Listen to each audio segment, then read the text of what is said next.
Hello, hello. Hi, Ducky. Hi, Gail. Everybody, let me see. We're gonna listen to these calls from November 14th of 2022. These were going to be after his interrogation. Now, those are pictures there of his interrogation, and I've spoken about that, just how calm he was. Like, oh, if you're gonna arrest me, arrest me. I don't know how the bullet got there, honey. But these are going to be the calls that he makes after he's arrested. And if you haven't heard them, you're in for an interesting listen. Please hold. Okay, so we'll listen to them in 1 second. All right, let me, how am I going to do this? Hello, this is a free call from Ricky. an inmate at the Indiana Department of Corrections, Westville Correctional Facility. Hey, are you there? Hey, yeah. Okay. I'm sorry, hon. I'm trying to keep this together. Oh, I don't want to upset you anymore. All I want to do is be able to help you. Okay? yeah. So, I'm not saying anything, but if it gets to a point that it's too much, you just need to call the investigators and tell them to come and get me and bring me to you, and I'll tell them whatever they want me to tell them, because whatever it is they want me to say, I'll just say it. No. So I want to be able to make this dance with you. Okay, so here he is, right? If this gets too much for you, you just call the investigators. Whatever it is they want me to say, I'll just say it. What kind of innocent man does that?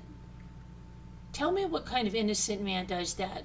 You're so worried about your wife that you're going to confess to something you didn't do, like murder 2 children, because you think it's a little tough for her. You don't think it's going to be really tough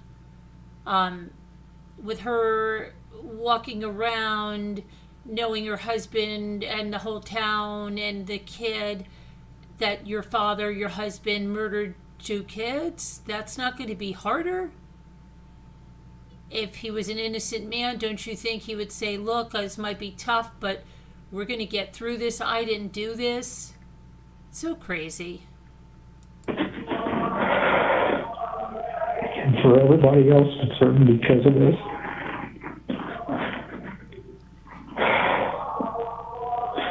I love you too much. And every time I talk to you, I feel like it's going to be the last time I get to talk to you. I know. I wish I could hug you. I can't explain what's been going on. Oh. And I don't want you to worry about me. Yeah. I'm a man and I'll take care of myself, but I'm worried about you. And that's all I do is worry about you. So, and you let everybody else know how much I love them, won't you? You need to hang in there, honey, okay? Huh? You need to just hang in there, because they're going to get you an attorney soon, okay? Will you just let everybody know how much I love them? Of course I will. They already know, hon. No, they don't. Yes, they do. Nobody loves me anymore. Stop. That's not true. I know. I'm sorry. True. I'm sorry. Not true. Okay. I'm sorry. I'm sorry. Okay. I know what you told me. I know what you told me, and I believe you. Yes. I just, knowing I'm never going to see you again, or at least it feels that way. I'm just saying, if it gets too hard, just tell them to come and get me and bring me to see you, and I'll tell them whatever they want me to say. No. It's okay.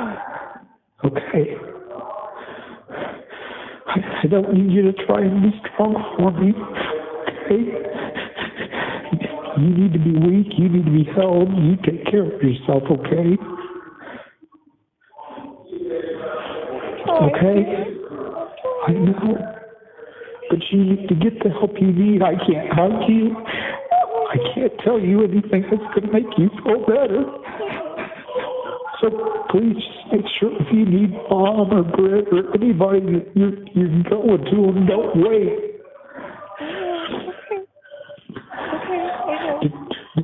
Did you go back to work? No. Okay. They don't want me there. They don't? They're afraid for me. Oh, okay. That's okay. They're afraid for me and they're afraid for themselves, so Okay. just do the best I I can. understand. Yeah. I'm sorry, baby. You have 1 minute remaining. I'm sorry, baby. Just one more thing. I fucked up for you. I just love you so much, babe. I love you too, honey. Okay? I'm not going to keep calling. No, I wish I it's could okay. see. I wish I could see you, babe. You don't know what I'd give to see you just one more time. I know. Because I don't know that I'm going to make it. But you just know that if anything happens, I'll see you in the next lifetime. I swear I will, okay? Okay. Okay. You take care of the family for me. I love you all. I love you too, sweetheart. Okay. Bye-bye. It's good to hear your voice. I love you too, Bye. sweetie. Okay. It's going to cut us off here. Okay, I Okay. love you. Okay. I love you. I love you, honey. I love you. I'll hold I on. love you.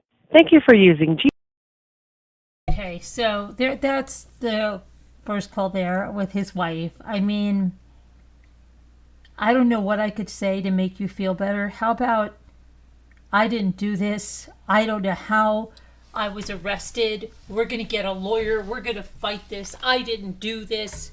Where is the indignation in this guy? I'm sorry. Where is any of it?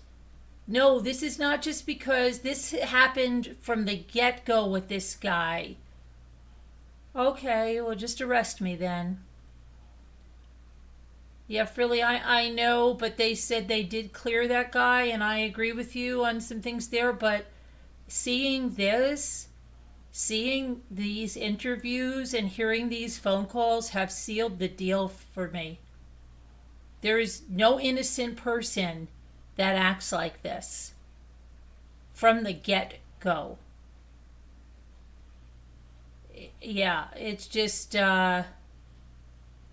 it's really scary how he acts in these phone calls and interviews. ETL. This is his mom coming up now. This is a prepaid debit call from Ricky. Hey. Hello? Good morning. Yeah. How are Good you? to hear from you. Yeah. Been trying to get a hold of Kathy all morning, but this stupid phone system doesn't seem to be working right about half the time. It cut us off Friday, didn't it? Yeah, I'm sure it did. I got a hold of her once today, and then it cut us off before I had a chance to really talk to her, and I haven't been able to get her back since, so... Okay. I was just curious to see if it would let me through to you, so that's good. They had a lot of real bad storms. Oh, in Delphi, or? Well, in all of Indiana. There was tornadoes and everything. I thought I heard something about tornadoes. I know we had a little bit of hail at one point, but I haven't slept all night.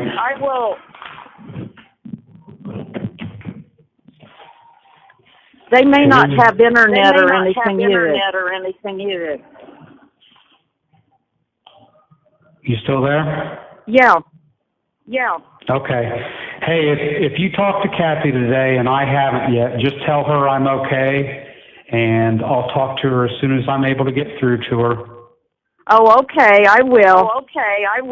All right. Hey, are you going to church today? Yeah. Good. Where are you going to church at? I didn't even know you were. It's Story Church. It's there at the Roxy Theater in Peru. Really? Why there? What made you decide to go there? Colleen, my friend, who started going, and I started going after I wrecked the van.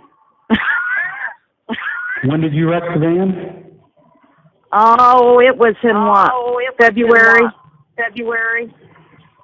of last year. Oh my God, you've been going to church that long?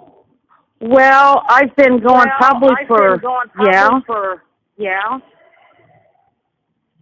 I'd say since last summer. How did I not know you were going to church? Well, I just started going, crazy. and then I decided I needed to get back with God again. That's And I good. figured He's been sparing my life for a reason all these years.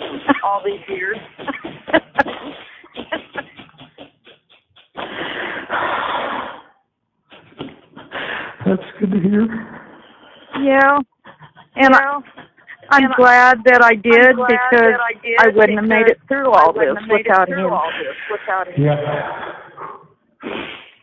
So, did Kathy tell you that I told her the other day that I accepted the Lord Jesus Christ as my Savior? Oh no! That's so wonderful. Oh. I didn't know. She told you or not, but God's really important to me right now. I just, to hear you say that you've been going to church for that long again just makes me happy. It makes me happy. And that Kathy's going and all that. Yeah. Okay, well, I can go on all day, but I'm going to try to get a hold of Kathy again, and if not, then I'm going to fall asleep at some point because I haven't slept. So hopefully I can get a hold of her before I fall asleep, but if not, I know that I've talked to you and that you'll let her know that I'm okay now. I will. I've got a family that's always going to love me no matter what, and Yes, you and do. I've got God, so, and I know that Kathy's got God, and you've got God, and that's good enough for me. So, I know that He is not going to let this last forever, and No, it's not. we're all going to be back together eventually. Yeah. He'll make that happen. It may be today, it may be tomorrow. It may be 6 months from now. It may be when we're together again in heaven, but it's going to happen. And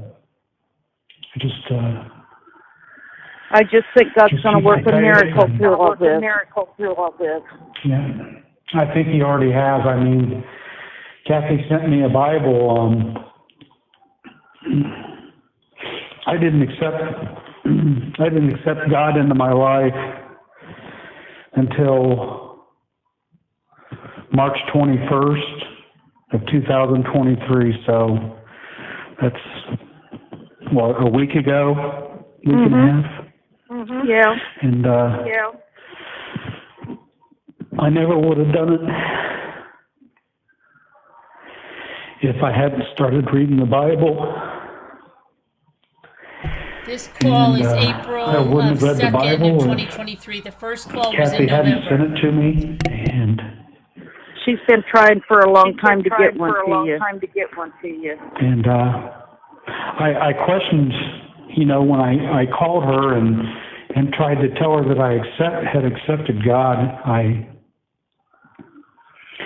struggled to know if it was really this Bible and if this was actually a Bible, because I don't know if you know this or not, but the Bible that she got me doesn't even say the Holy Bible on it, on the front. Yeah, but it's just worded so you can understand it better. Sure. I didn't know if you knew that. It just, on the front it says the message. So after I accepted God into my life or accepted Jesus Christ as my Savior and got into my life and told Kathy that, she told me that first she had to convince me that I was actually reading the Bible. Yeah. And then I asked her where she got the Bible from, and she said that Dr. Frank had given it to her. Yeah. And so today I was calling her because I wanted to make sure that the next time she saw Dr. Frank, I wanted her to thank Dr. Frank for saving my life. Oh. By giving her a Bible. Yes. Because otherwise, I probably wouldn't have a Bible today. Yeah. She had been trying to see if one of the lawyers could get one to you and that. But she really wanted you to have the ones she'd been reading. Okay, well, I'm going to go now and try to get hold of Kathy, and if not, hopefully I can get a hold of her tonight, because I'm probably going to fall asleep at some point. Okay. I love you. I love you too, Mom. Bye. Bye. Okay, so that's the call with the mother. The first call was in November of 2022, November 14th. This is April 2nd of 2023. So many things he says in there, again, do not correlate with an innocent man, okay? He says the most important thing is that you love me and you're going to stand by me no matter what.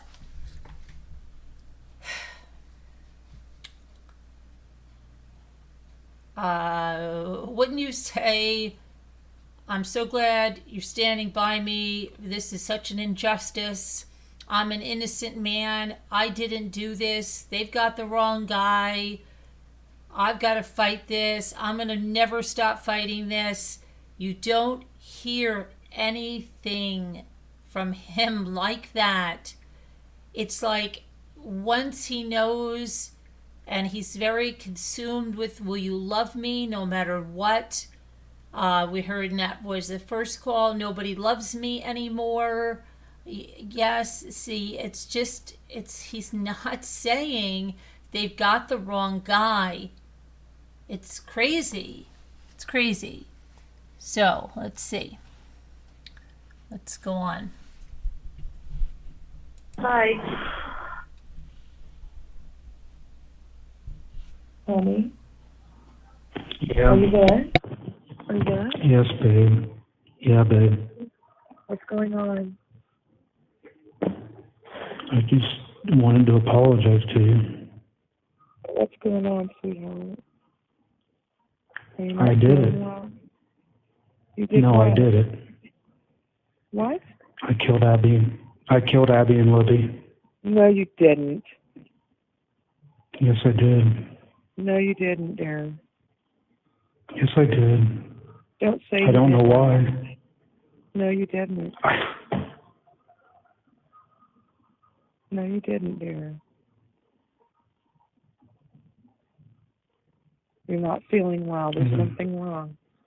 They've messed up your meds or something there. No, I mean, I evidently did it. No, you didn't. Why would you say that?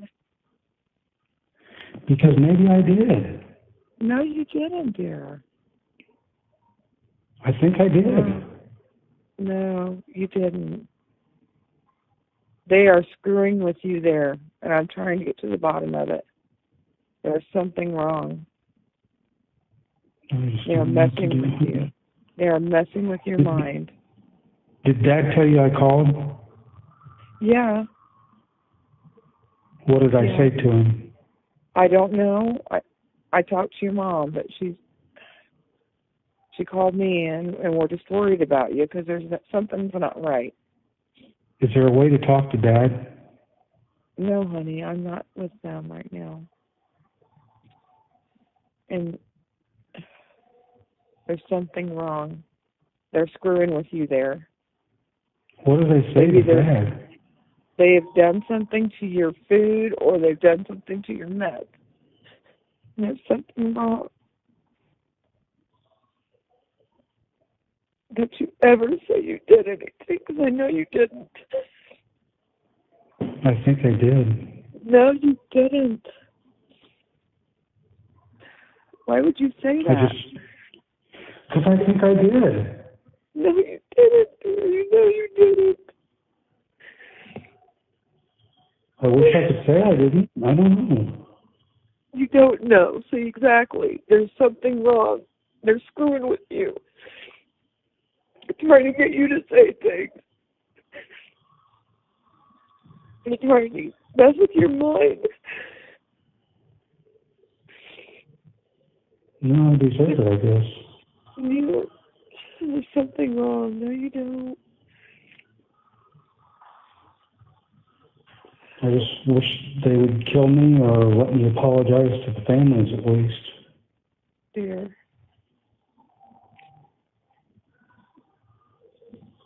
Don't talk anymore. Just don't talk anymore, okay?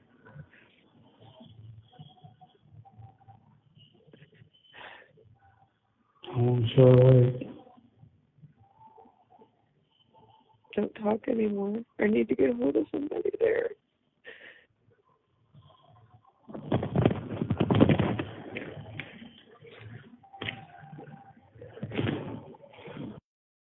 Thank you for using GTL. Hello? Hello? Hello? Are you there? Okay, this next call is May 10th of 2023. What kind of, but regarding that other call, don't ever say that again. Don't ever say that again. Don't say that. They're messing with your meds. They're messing with your mind. They're messing with your foods. Don't ever say that again. Don't ever say that again. The first thing he said is, I need to tell you I'm sorry I did this. Okay? Okay. Let's see what happens now. She sounds absolutely frantic. I am. Hi, honey. How are you? Oh, it's good to hear your voice. It's good to hear your voice, baby. Oh, you doing okay, hon? Oh, I might be now. Okay. Well, I'm supposed to be meeting Brad here at the gas station to sign something, so I didn't know what that was about, but are they going to move you? I don't know. Okay. I think maybe I'm losing my mind, but I'm not sure. Oh, no. No. So they allowed you to call, or have you been able to and just couldn't?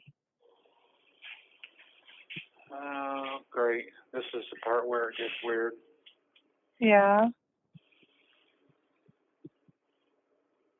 I'm right here. Oh. Are you okay? Yeah?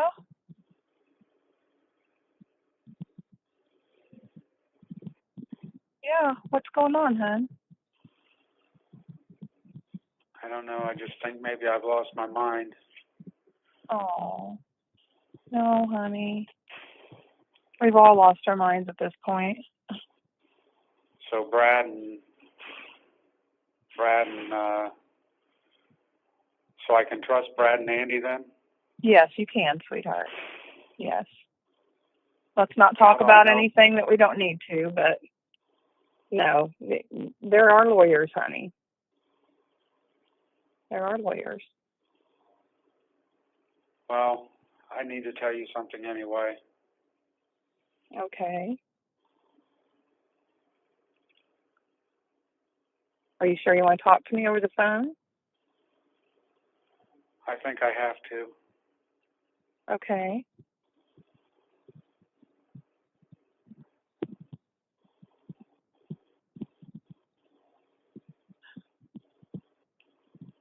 I need you to know that I did this. What? No. No, you didn't, dear. There's no way. There's no way, dear. Love me. Dear, there's no way.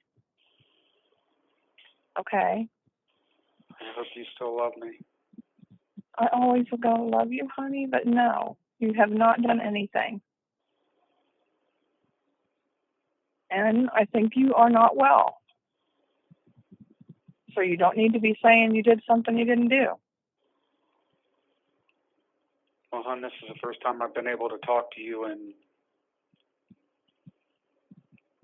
I've been trying forever. Were you just not allowed to call me, or? I don't know what's going on, hon. Okay. I'm definitely going to lose my mind now, though. Don't.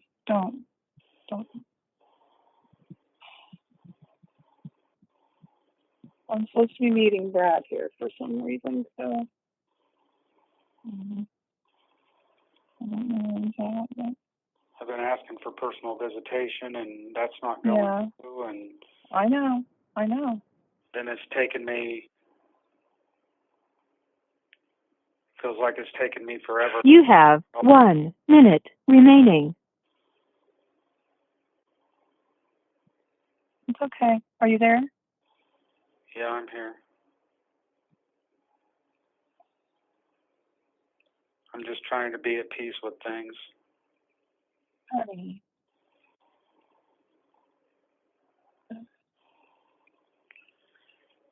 And I had a dream that I needed to let you go, and I didn't know how to let you go, and... Well, then you're dreaming stuff again. Okay? That's all it is. You don't be talking about anything on the phone negative like that. Okay? But I have to let you know that I did it, hon. Dear, no, you didn't.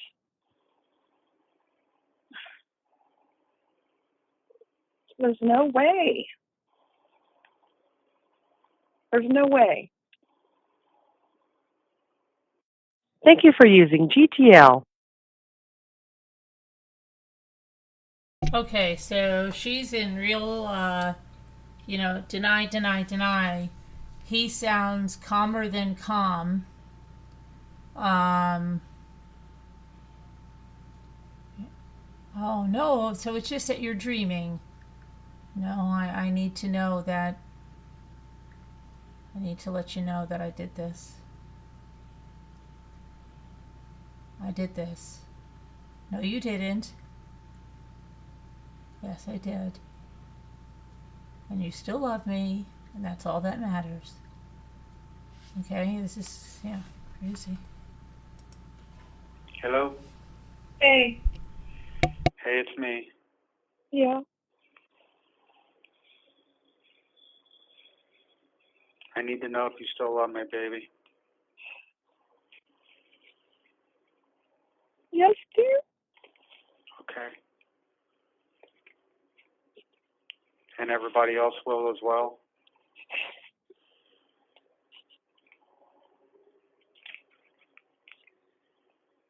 Honey? Yes.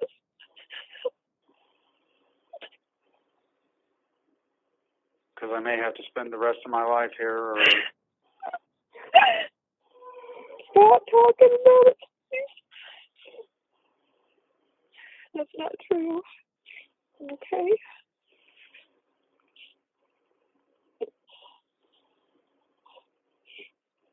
Okay?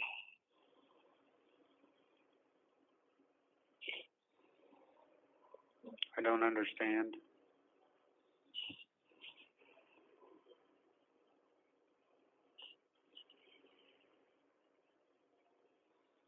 I just got to know that everybody's still going to love me. I love you. Because I may only be able to see you one last time. You understand what I'm saying? Yeah, thank you. It's not true. No. It's true, honey. No, it's not.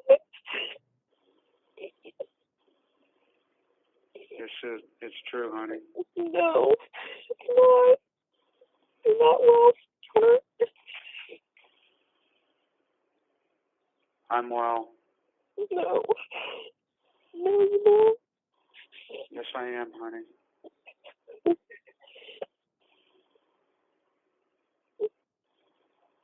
I just hope that you'll still love me, because I may only,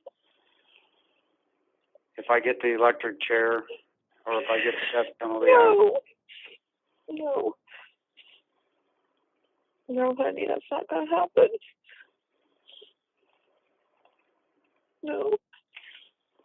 if it does, will you be there for me?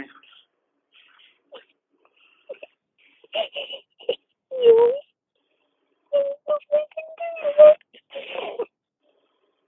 It's not going to happen, dear. Do what? Nothing. This isn't right. They messed you up so bad. It's okay, honey. I did it. I did it, dear. Stop. I cannot stop. I've got somebody here listening to me right now, dear. No. I did it. Okay. I don't. Oh, you did it, dear. No way.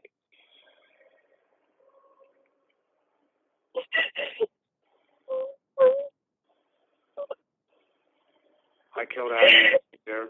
No, you didn't. Stop. Stop saying that. No, you didn't.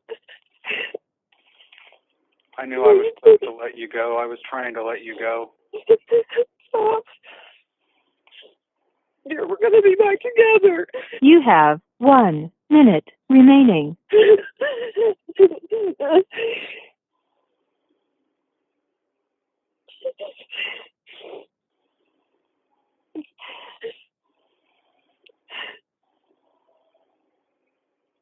I hope you're always going to love me.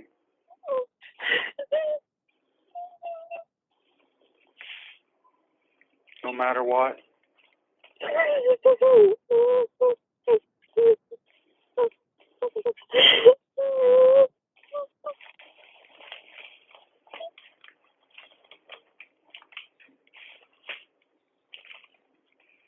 Will you always love me, baby? Who's with you? Who's with you?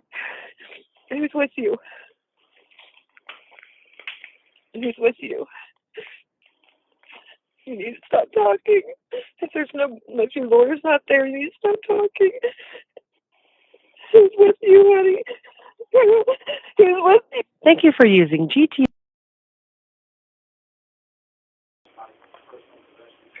Hi. Here.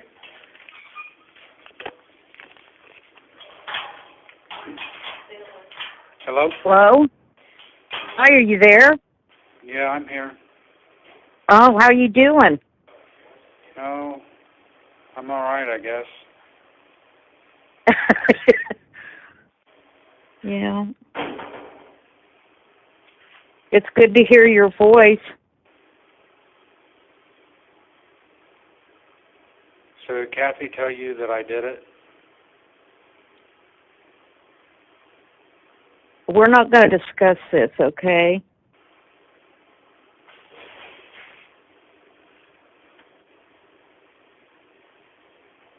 Are you there? Yeah, I'm still here. Yeah.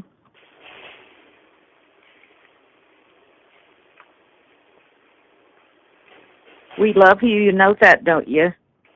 Regardless? Yes. And do you know if Kathy's okay? Kathy's doing okay. We've been holding each other up.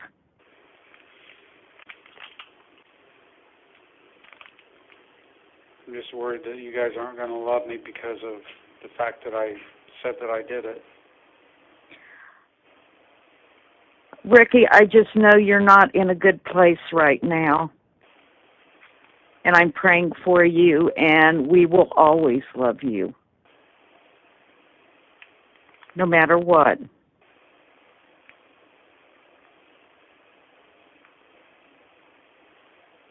But just saying it doesn't mean you did it. Well, it does when I did. Rick, don't talk like this.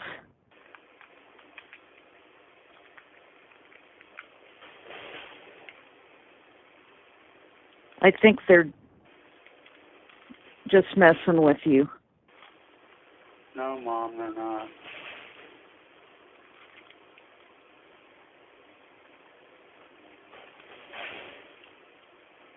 I love you, though. What are you doing?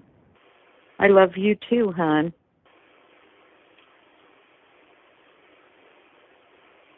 I just know you don't have it in you to do something like that.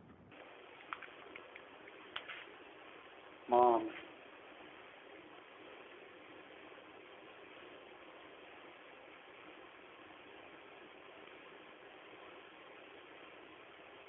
I wouldn't sit here and tell you I did it if I didn't. Well, if they're messing with your meds and all that, yeah, you would.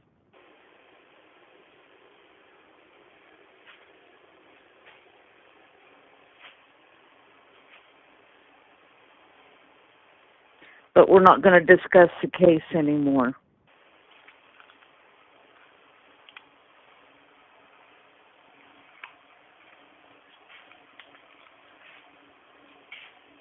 So if I did do it, then you guys don't love me anymore? I will always love you no matter what. Okay. And that you can count on that. Okay. There's nothing that would make me ever stop loving you. It's good to know.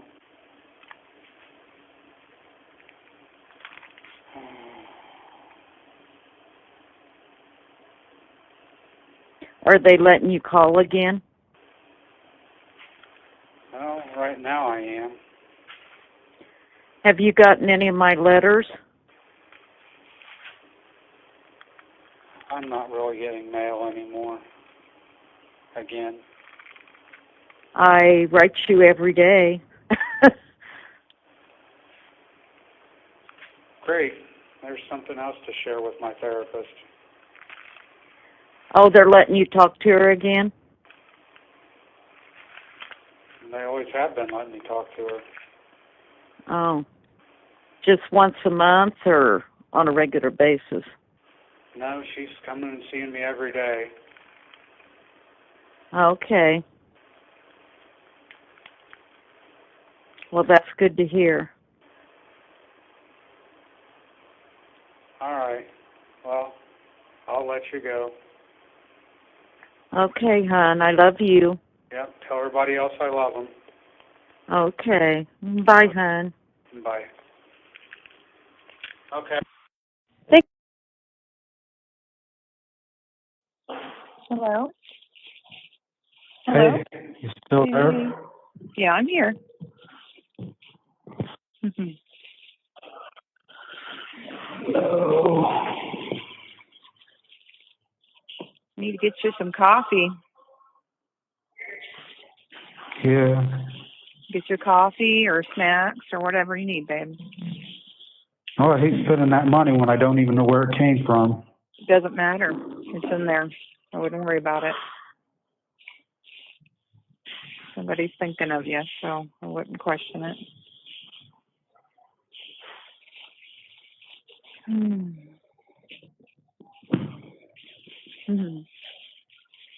Oh, Lord. What a mess.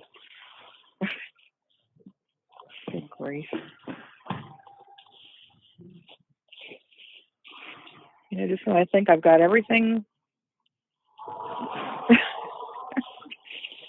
I don't understand my thought process on clothing. I really don't. Stupid. Stupid. Just trying to get better about that.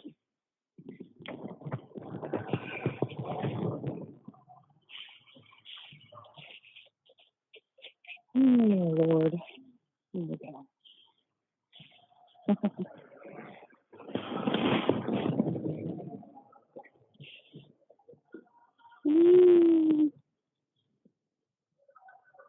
What did you have for breakfast or lunch today? Oh, had some kind of eggs this morning. It looked like Yeah.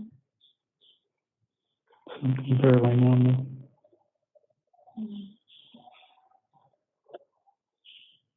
So weird talking to you. What, sweetheart? So it's just kind of weird talking to you. Why? Why would it be weird? I don't know. It just is. Everything's weird in here anymore. Yeah.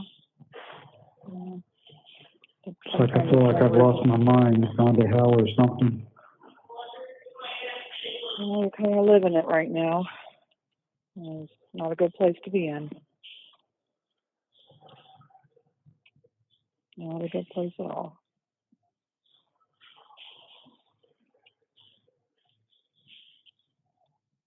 And I don't have much say in anything, I'm sure. But you know that I done it, right? Dear, I don't want to talk about that. Okay? Want to have a good conversation between us?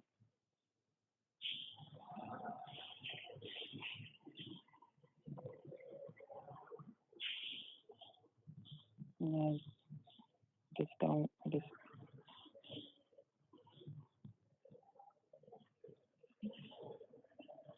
guess it doesn't matter what I think, but Of course it does. Just in a really frustrating spot right now. right. I said I'm just in a really frustrating spot right now. Mm-hmm. And I know that that's nothing compared to where you're at, so I'm not trying to... No, your side is a lot worse than mine. I have freedoms that you don't have, so I'm not going to go there.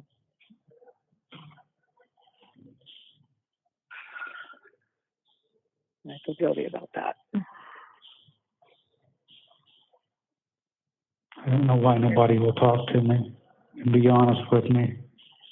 You're not going to get that there, dear. They've already got the mindset. I don't care. You didn't do it. That's just prison.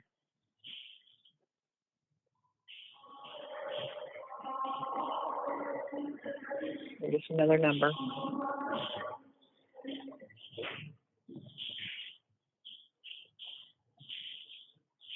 But Just don't feel like anybody's willing to be honest with me anymore.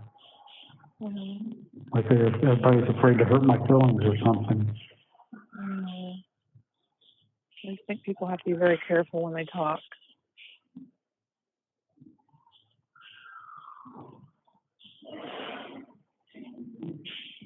And we all do.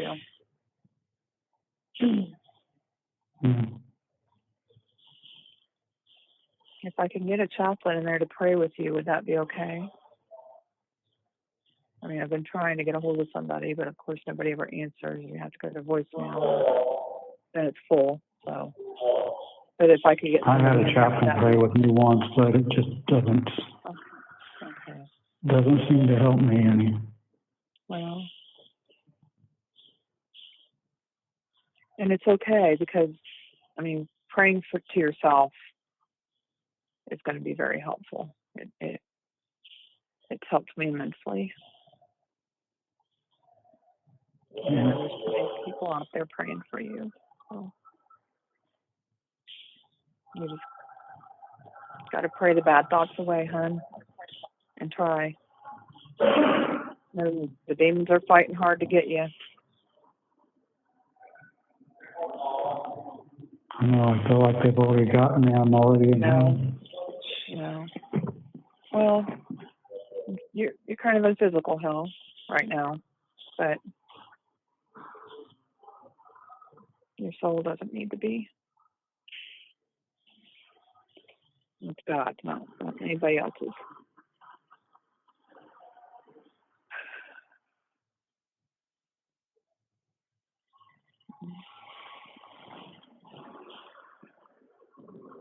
I hope you understand that.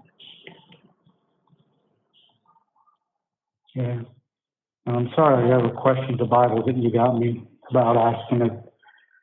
Because I've got another one in here now. It says the Holy Bible, and it says basically the same. Thank you for using GTL.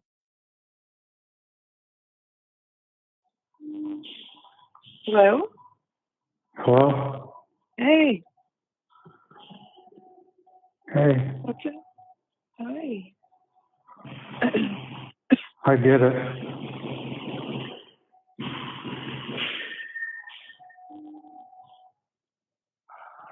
Captain, What? I did it.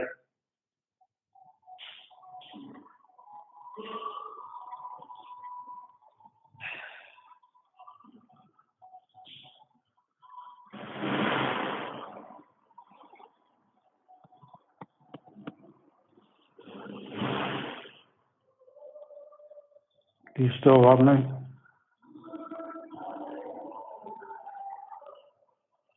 Yes, dear. But you didn't do it.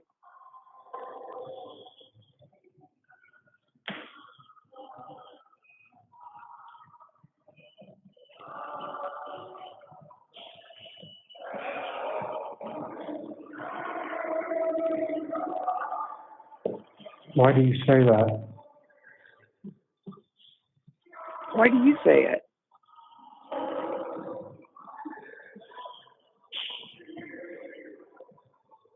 I don't want to upset you. I'm already upset.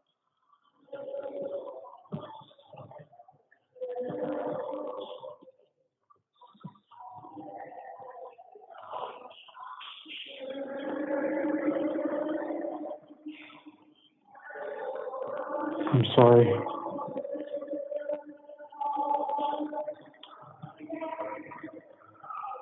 I don't know what I'm doing. I feel like I've lost my mind. Honey, you can't call me and talk like this, okay?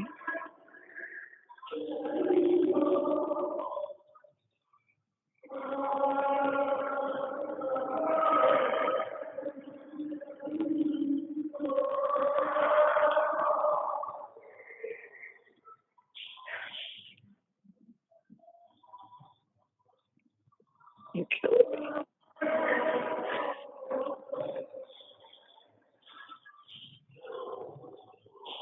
I'm so sorry, baby.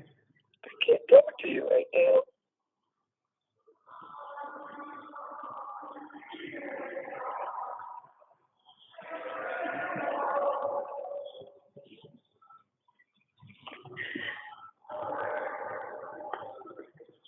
I didn't want to do this.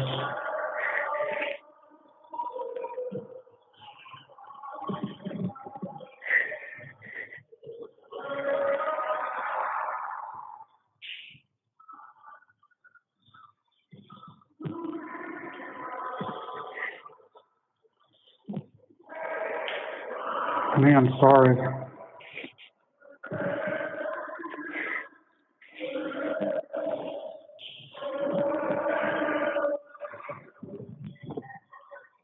You're not going to do anything to yourself, are you? No.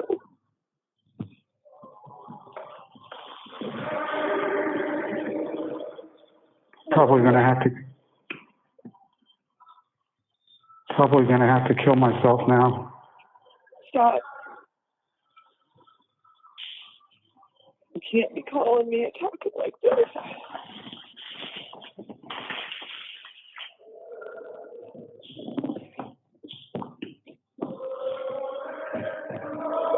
You don't have anything to do with it. It doesn't matter.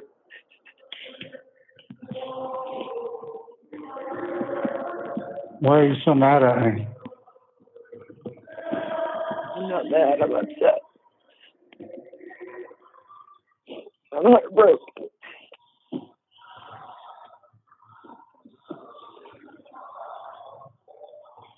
Big difference.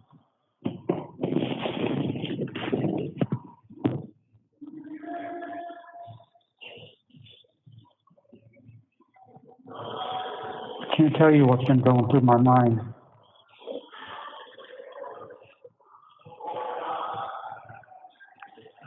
I feel like I'm already in hell. Was waiting on the Bible from you, but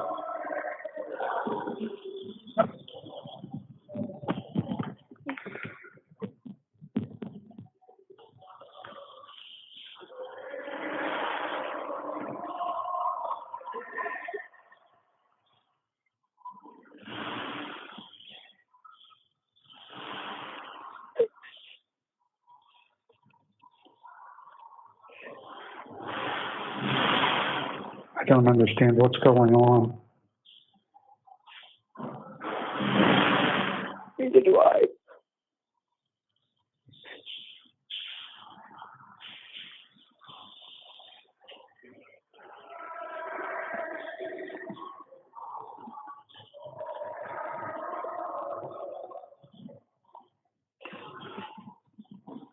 I guess I'm just going to have to stop calling. I'm sorry.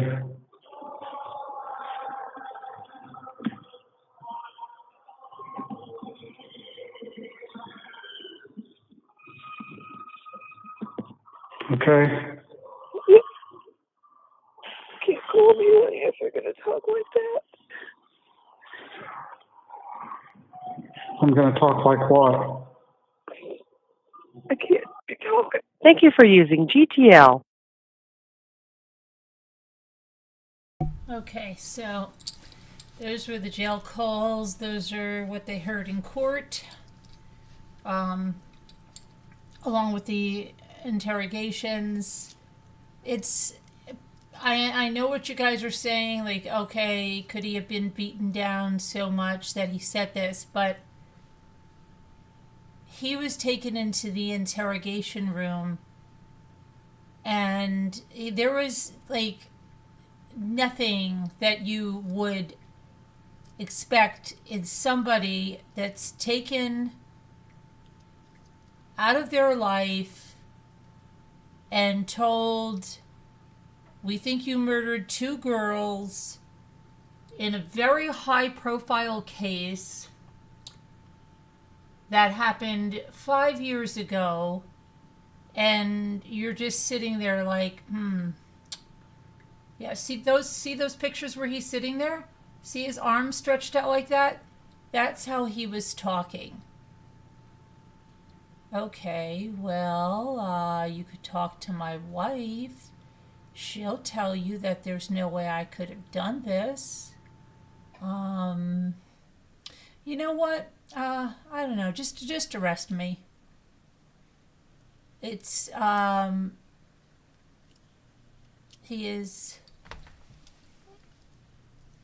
he has touched her by calling her and saying all that. It's like he enjoyed making her cry. You think so, Frilly? I think the only thing he's concerned about, I think he said, for whatever reason, I don't know if they took one Bible away from him, he said he feels like he's in a hell because he's waiting on that Bible. Like, okay, look, it's your fault. Why didn't you get that Bible down here for me? Did they have any other suspects? Yes, they did.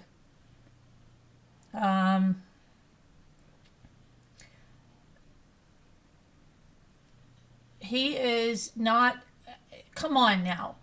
Just put yourself in the position that they come in to your house, your work, or whatever, grab you and say you're under arrest for the murder of 2 little children. How are you going to react like to that if you're innocent? Are you just going to say, well, all right, I guess you're just going to arrest me then? You're going to be out of your mind. You're going to be saying, I didn't do this. If they tell you that the bullet from your gun is there, you're going to start thinking about how the bullet from your gun could be there at the scene. Did someone come in your house?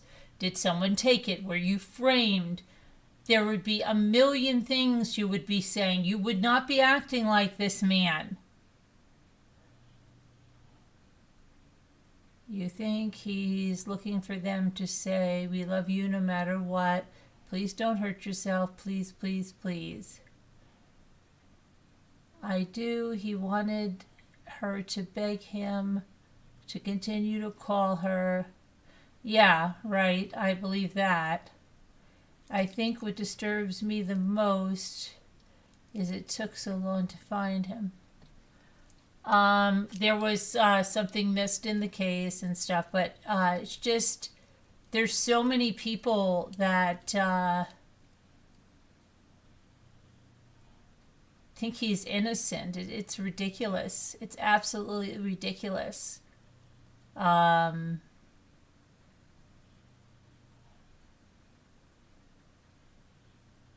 Now that, if to me, if anybody had a doubt in their mind and looks at the interrogations and listens to these phone calls, it's easy to see they have the right guy. You know, I don't know. I mean,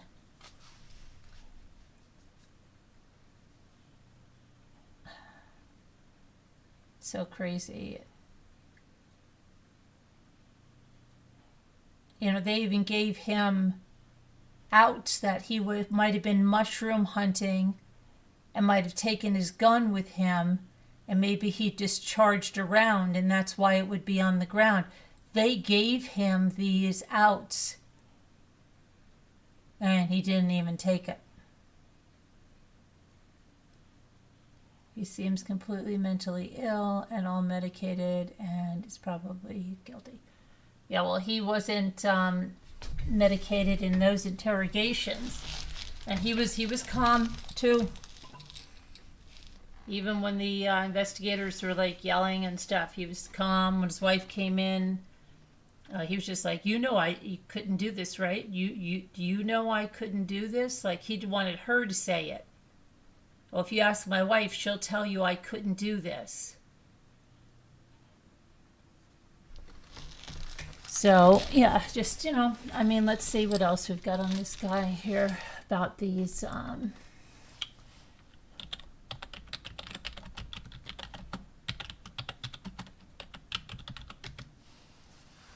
okay.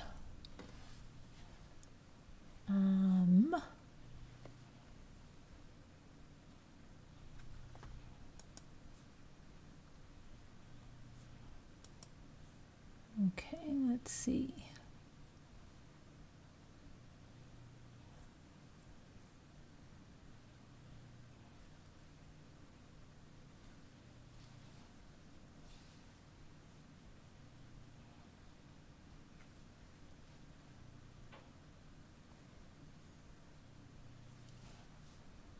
All right, I'm trying to see what people are saying about going on?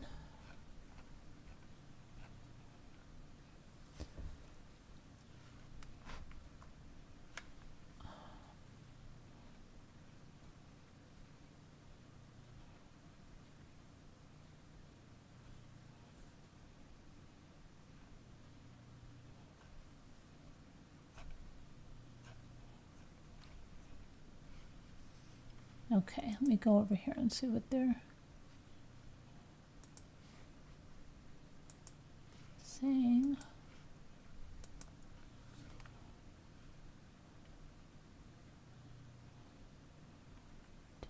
Delphi.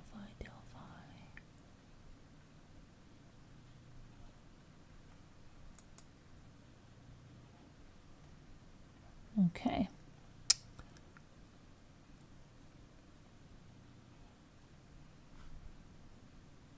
All right, let's look over here. Now, what is this? Let me just see here. This is... okay, so there's some unsealed documents. It says this case has now been concluded through trial and sentencing. The court appointed the state public defender to timely perfect the appeal. The state public defender filed the notice of appeal on March 11th, 2025.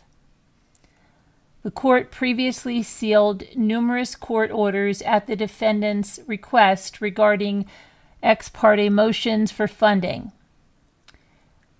Appellate counsel has requested access to some of those pleadings and orders. The court grants appellate counsel's request and unseals the orders from January 24th, 2023 through March 4th, 2025.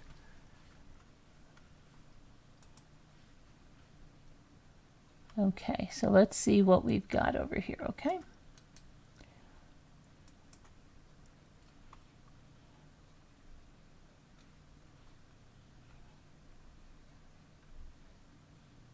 All right.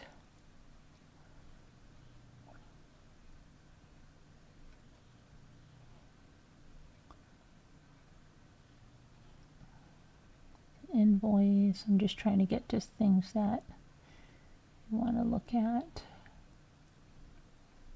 Okay. It's for funding.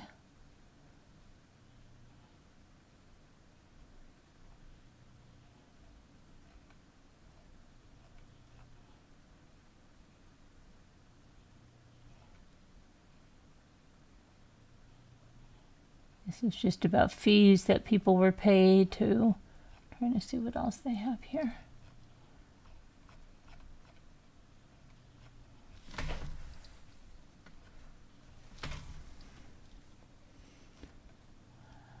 Okay. These are all people that were paid. Yeah, that's all that's about. About the funding. And let's see.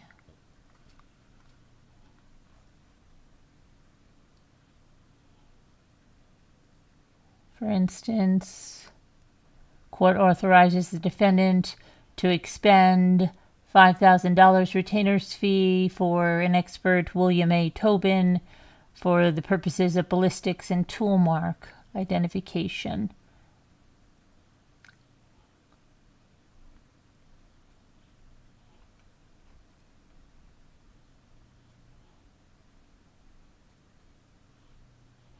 Okay, so that's not, I mean, those are his expenses, but expenses the state paid.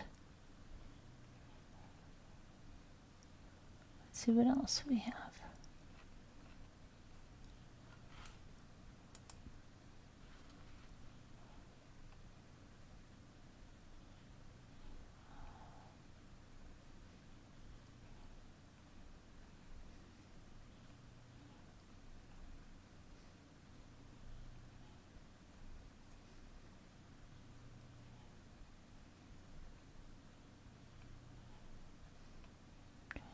What else they have? I wanted to see what people were thinking about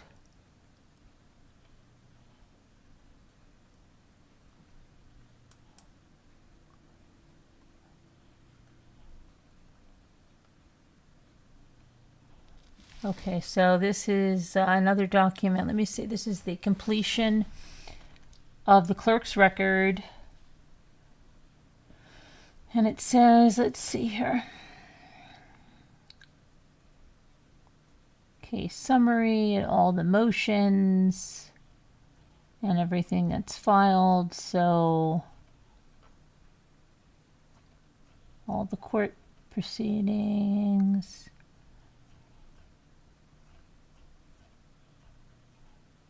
I don't know if we, let's see. The case has generated substantial public interest and media attention in light of this and on the court's own motion to ensure the integrity of the proceedings, to protect the defendant's constitutional rights for due process. And it has all the rules that were enacted.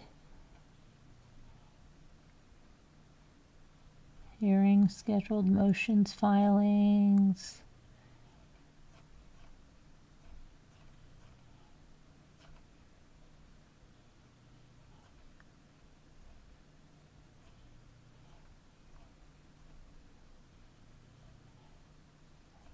Amended pleadings, and then it ended on 3/13/2025 with the order signed. So that's because remember how they kept this case so hushed up, right?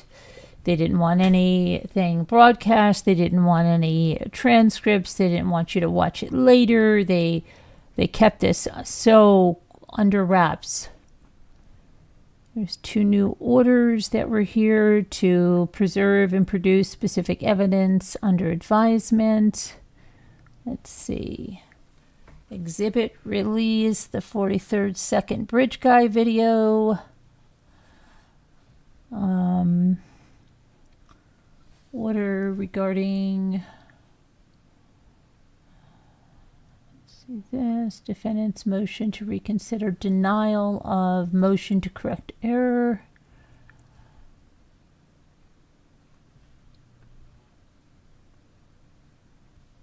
Okay, let's see what this is. Twist Media.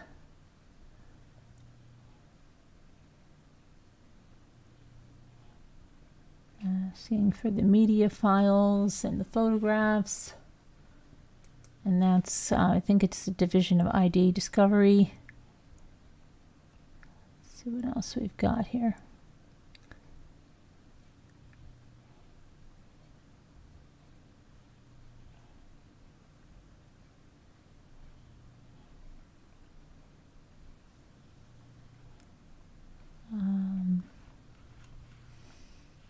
Okay, let me go over here.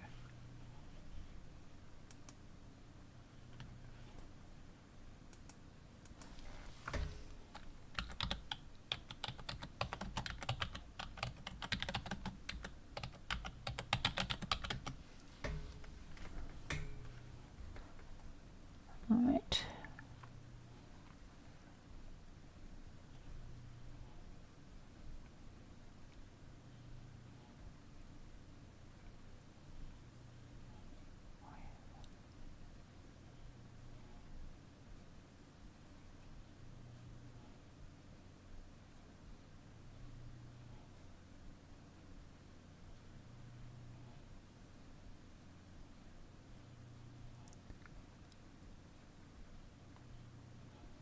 Okay, let's go over here for a second. The judge unseals those orders, which is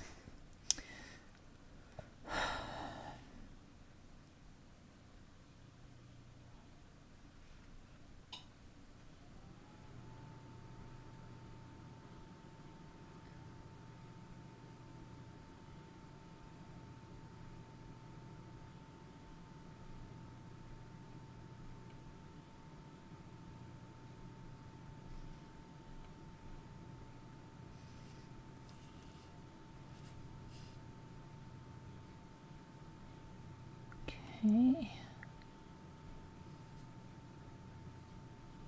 I'm just trying to see. There was some stuff I wanted. Updated exhibit list.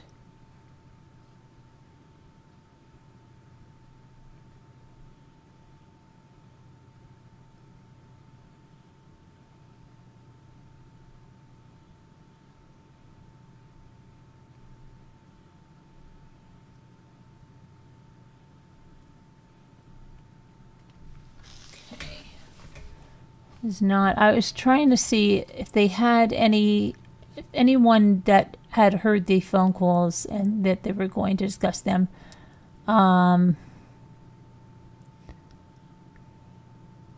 Okay, so this is defendant's motion to reconsider denial of a motion to correct an error.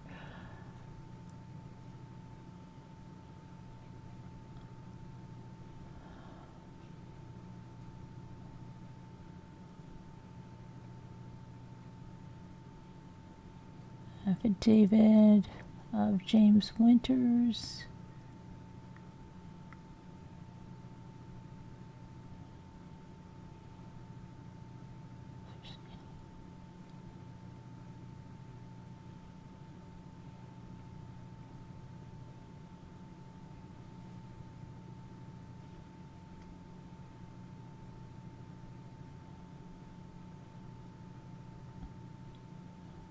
Okay.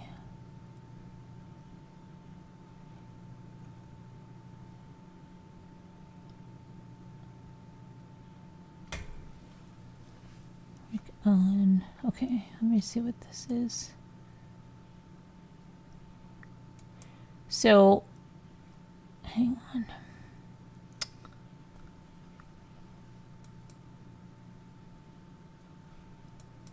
This, what I'm going to show you now, is a video that was released regarding, hold on, let me pull this over here.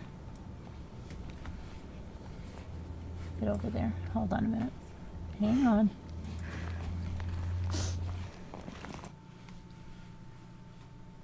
Why is this not wanting?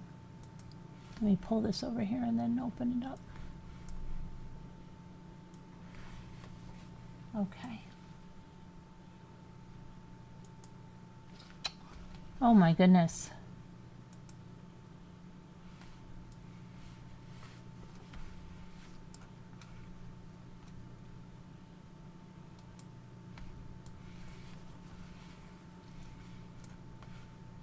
I want to go over there.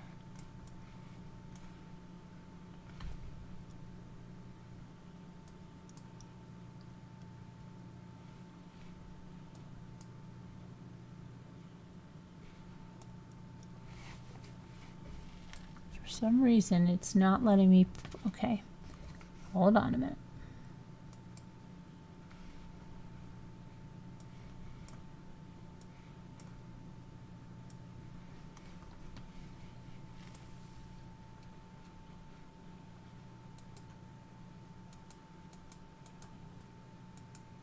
I put it over there, over there. Okay, now hold on. Get over there. There we go. Okay, so this was released, and this, let me tell you exactly what this is. This is the full raw 43-second video directly from the extraction performed on Libby German's phone by Sergeant Brian Benner on February 15th, 2017.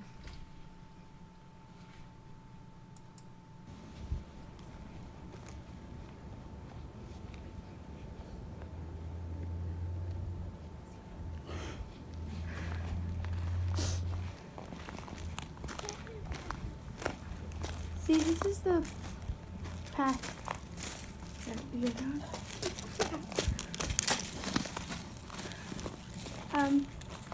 There's no path going there, so we have to go down here.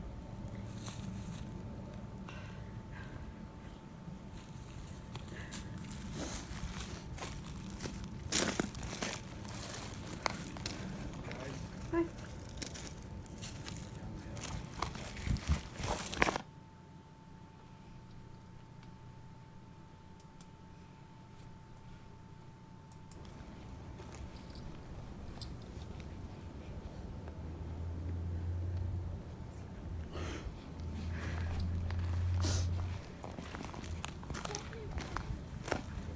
See, this is the path that we go down.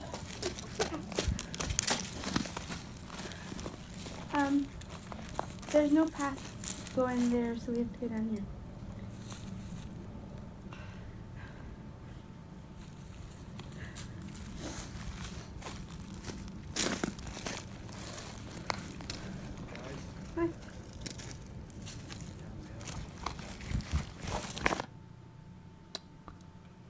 Okay, so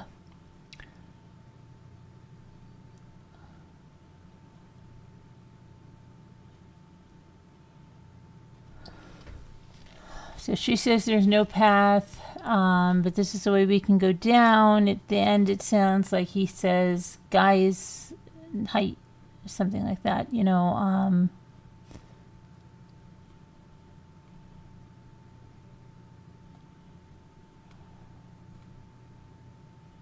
Let's see what else we have here.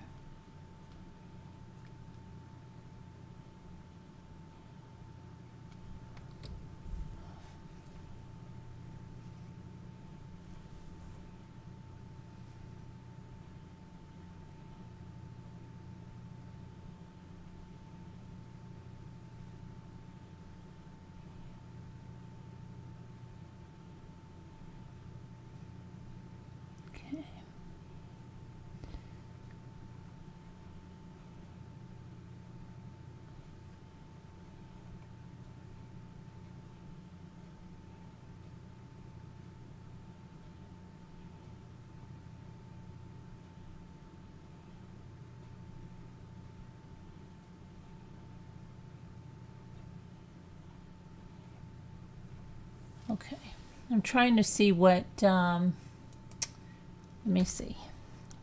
Just want to see what people,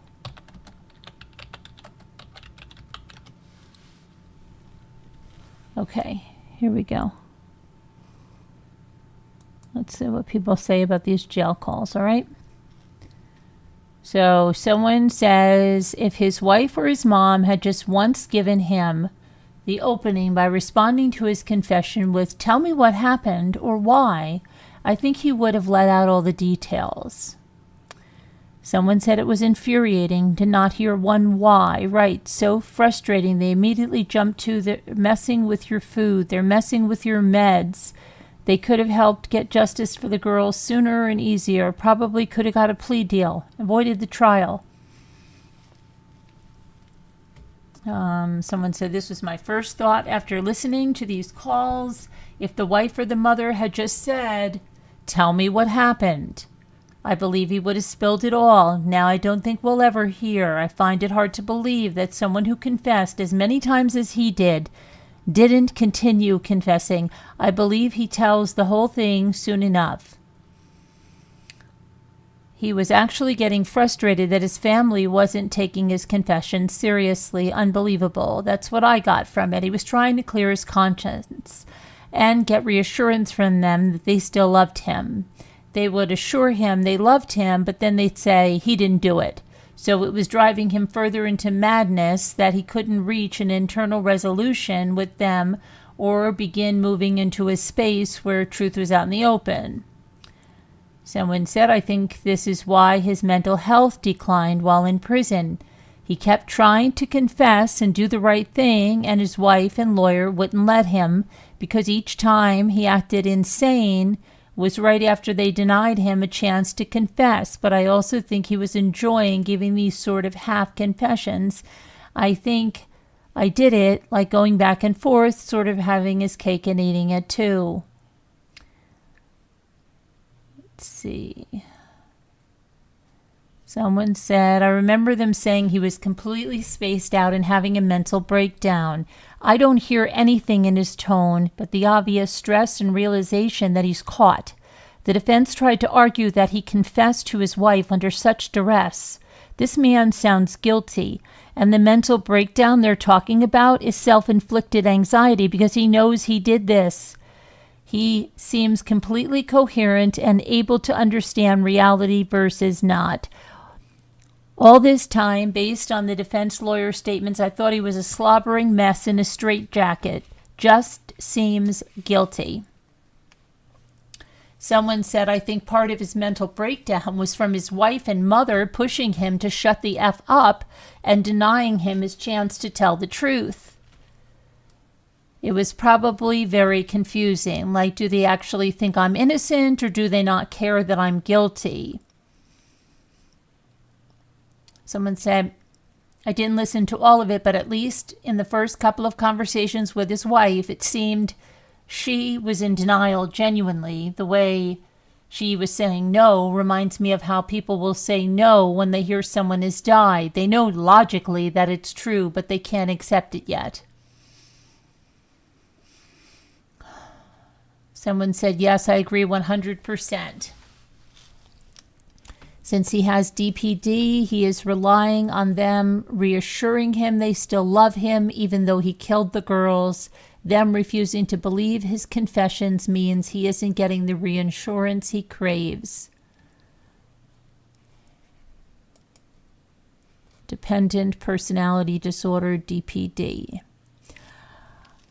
Okay, someone said yes. He wanted them to say, yeah, we love you, even though you're a child murderer, but he kept getting, you didn't do it, and we love you. How disturbing that someone would expect unconditional love from his family after killing 2 young girls.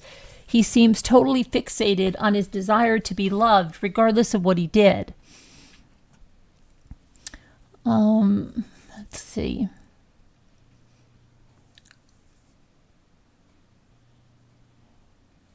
Someone said, I'm an alcoholic, and when I came out to my family, it was one of the hardest things I've ever told anyone. I was met with, no, you aren't.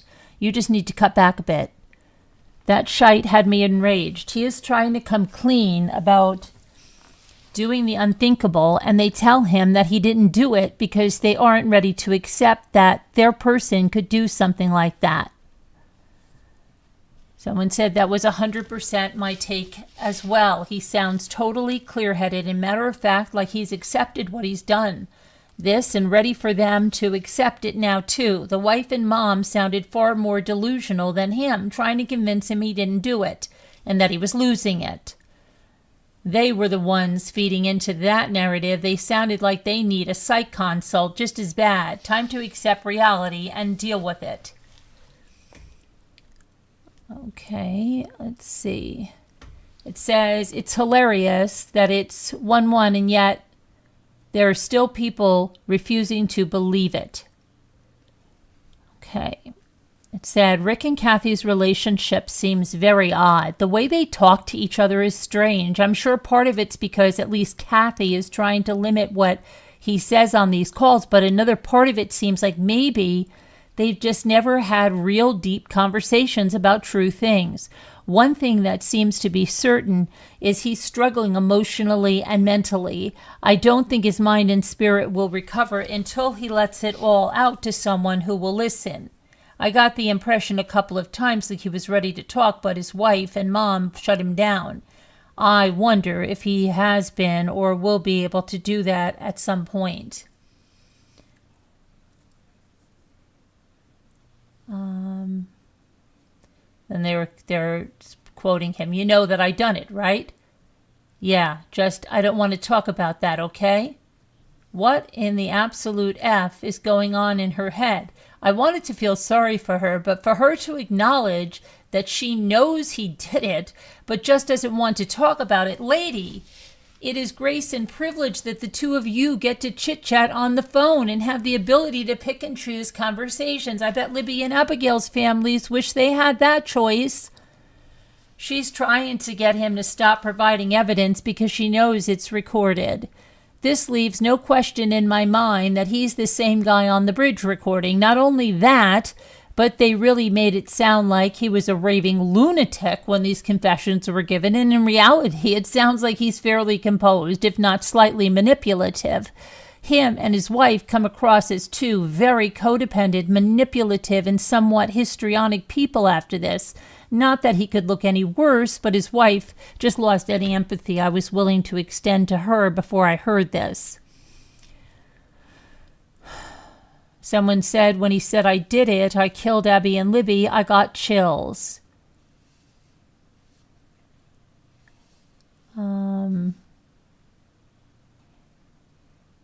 Someone said, I think two things can be true at once. He can be mentally ill and he can be guilty. Obviously, this is a crime that takes a psychopath to commit.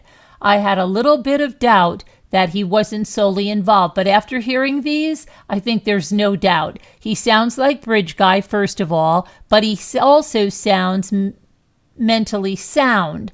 I think it's his wife and lawyers pushing the mental breakdown. My husband's uncle is severely mentally ill, and when he has mental breaks, he sounds absolutely demonic and makes no coherent sense whatsoever. I know not all disorders are the same, but I don't buy it from him.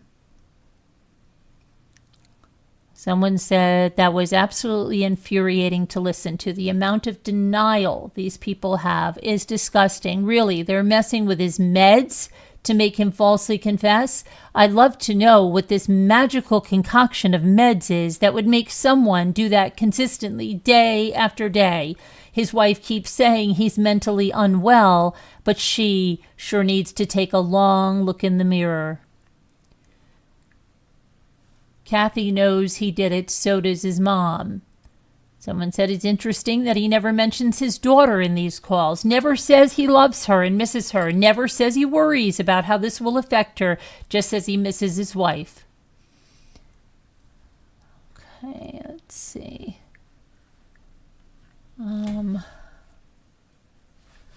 Someone said, to be fair, mentions of his daughter or other people may have been redacted if it's not directly related to the case. Still totally guilty, though. Okay, someone said, the confessions are clear and direct. There is not a psychotic rambling, not even close. The defense and their supporters have been saying since news broke about the confessions that Richard Allen confessed in nonsense, delusional, psychotic rambling, which couldn't have been further from the truth. No wonder the jury didn't buy that BS. It's crystal clear from these phone calls that Richard Allen was genuinely confessing, not losing his mind to psychosis, not being tortured and forced to say stuff. He wanted his family to know he did it, and he seems to want to hurt his family while simultaneously having them shower him with love and assurances. But he also clearly did not want to tell them the details and why he did it. Kathy Allen and Richard Allen's mom both come off pretty bad with how they keep telling him to stop talking, to be careful about what he says, telling him not to say stuff on the phone, and essentially telling him to shut up so he can get away with this crime. It seems that both of them were fed a script by the defense lawyers on what to say to Richard Allen and what lines to use if Richard Allen confesses. They both use the same line about how the prison is messing with Richard Allen's meds, his food, his mind, and how Richard Allen is unwell, to immediately discount his confessions. However, Richard Allen seems to crave causing grief and pain. I think Richard Allen's emotional manipulation is a big factor in how his family treats him.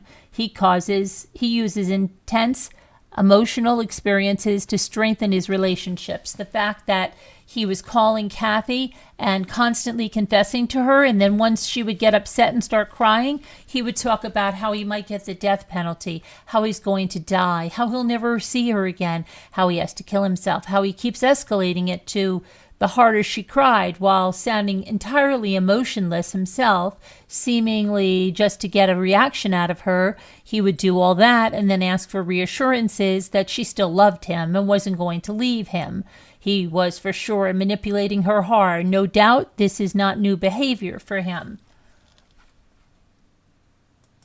Okay, so hang on one second because I just remembered I didn't take my iron. Hi, cute kitty.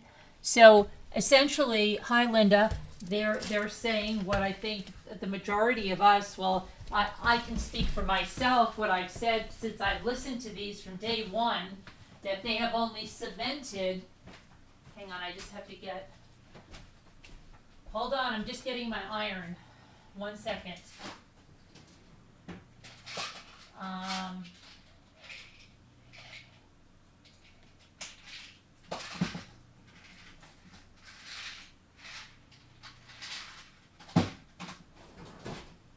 Plants, I'm going to water you tomorrow morning, okay?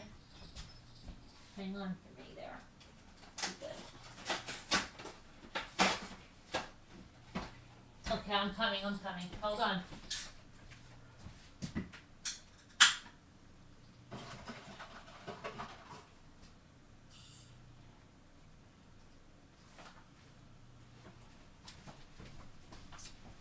Okay, good. I had to take my iron. Let's see, where were we? Yeah, but I think they cemented it on what we kind of all thought. Let's see what you guys are saying. Stubby2 Scooter says the wife and mother did not sound surprised, though. They only wanted him to stop saying it. Q Kitty Kitty says, I don't believe there was ever a second man in those woods. Let's see. Q Kitty Kitty said he is absolutely disgusting.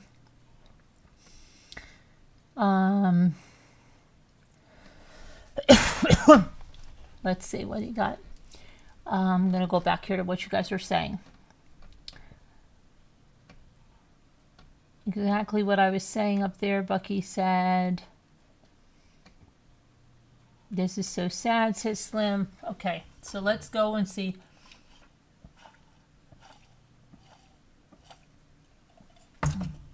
Okay. Let's go back. See what else I have. Okay. Anyone else think it's funny? He said him and his wife watch Dateline. I wonder what they think of his episode. His wife is infuriating to listen to. She's an effing enabler and doesn't even seem to care that 2 little girls are gone thanks to her low-life excuse of a husband. She definitely knows the truth, just doesn't want to accept it. Also, their relationship dynamic is so weird. He seems so dependent of her, asking so many times if she still loves him and stuff. And she talks to him as if he was a child. If my husband confessed something like this to me, I'd become an effing interrogator by asking so many questions and get the truth out of him. But she doesn't even ask and instead tells him, no, you didn't do it. The fact that his mom and wife refuse to believe him and then give him an out with saying that they're messing with his food and meds is so infuriating. Then the next call is his mom repeating the same foods and med lines, so Kathy had to have convinced her of that. I'd like to think if someone confessed to me, I'd make them take responsibility for it. The dynamic with him, his wife, and mom seems weird. Okay.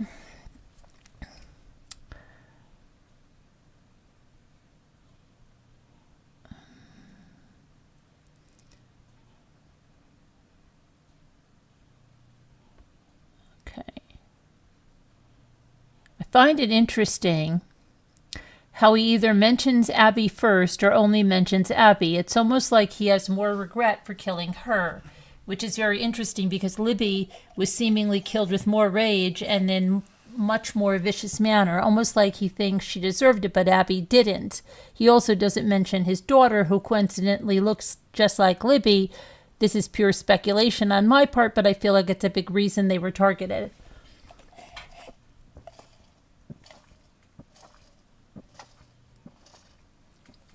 Okay. Let me see here. Listening to him just flip on and off, chilling. I can't believe they had this guy all these years. I think a lot of ego and just plain stupidity was the worst enemy of this case. Abby and Libby deserved better. They should be here. So Richard says, I just wanted to tell you that I did it. Kathy is sobbing. Richard says, why are you mad at me? Kathy says, I'm not mad at you. I'm just upset. You can't even make up this level of coddling. It's like she suffered so many years of mental verbal abuse from him that she was gradually molded into this person that he created, almost like his own little psychological punching bag. Tell Kathy anything on my mind and she will make me feel better, even if I'm completely in the wrong. Let me tell you something. I looked at Kathy in these interviews and stuff. You know who she reminds me of? The Turpin lady. The Turpin lady. You know, the ones that they had their kids in the room and then they would go to the Elvis Vegas thing and they'd all have everybody dressed up as Thing 1 and Thing 2 or something. Sorry, hold on a minute. I'm trying to fix my mic because I don't think I'm on the right thing here. Can you hear me? Hopefully. Okay. Rick did not want to discuss the keepsake box. That's in the interviews. We'll see those. And when Kathy confronts him about his lie, wow, Rick is guilty AF.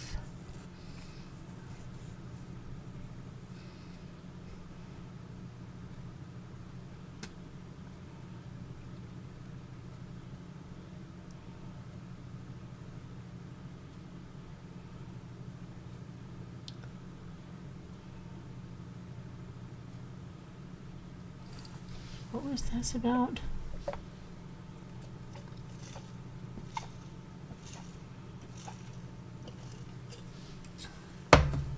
Okay.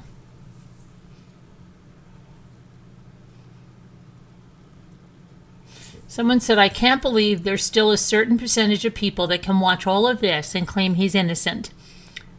It's like, okay, are we watching the same thing?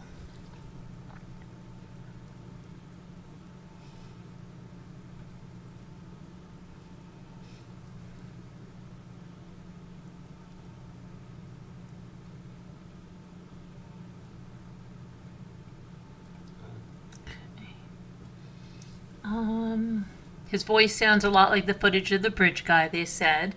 It's absolutely him.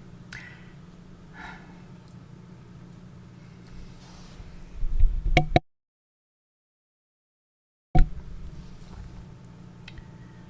see. Not sure if anyone has mentioned this or asked, but transcripts of the calls.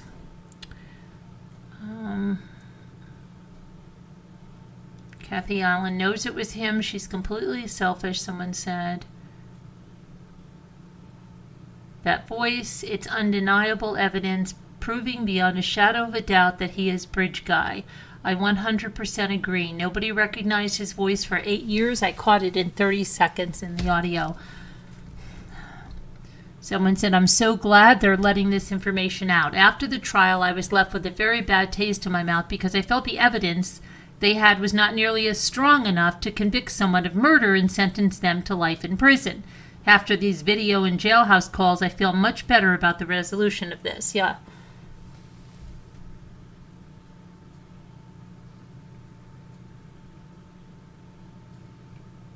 Okay. After listening to these calls, 10,000% it's this mofo's voice on the cell phone. His voice is so creepy. No doubt he's Bridge Guy. I'm glad justice was served for Libby and Abby. Rest easy, girls.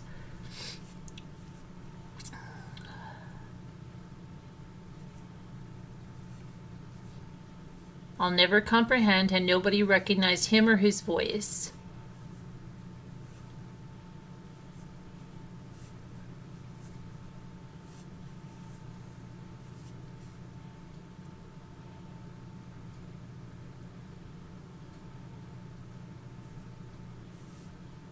Let's see here. That's his voice on the bridge for sure, bastard. Did anyone find it hard that he never mentions it? The part that's disturbing is when he tells his wife, Kathy, he did it. She didn't even sound surprised. I think she knew the whole time it was him. She just couldn't sound surprised.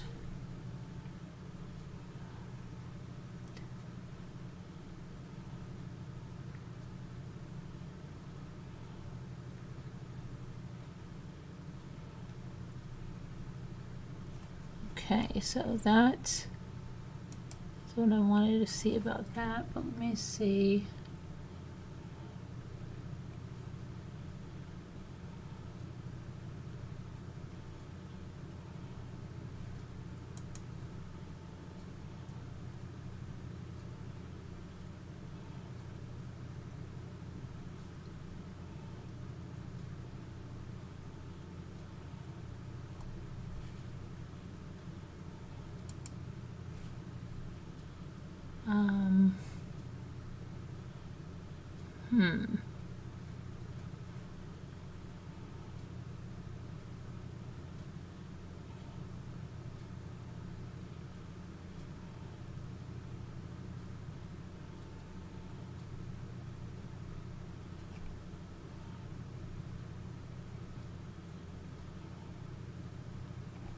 Just trying to see. Let me go over here for a second.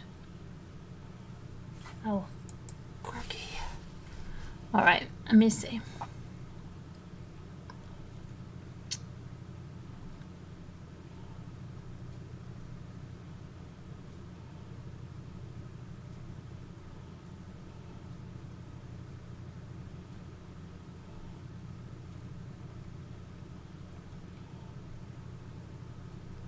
Richard Allen.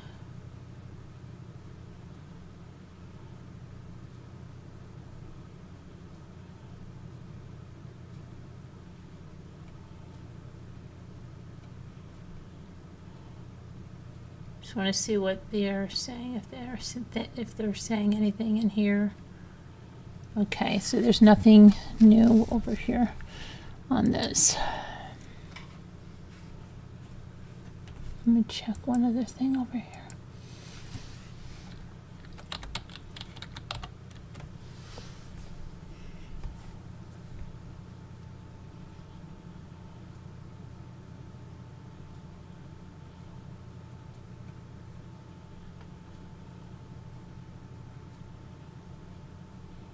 Somebody asked what he was sentenced for. He was sentenced for 130 years for the murders of Abby Williams and Libby German.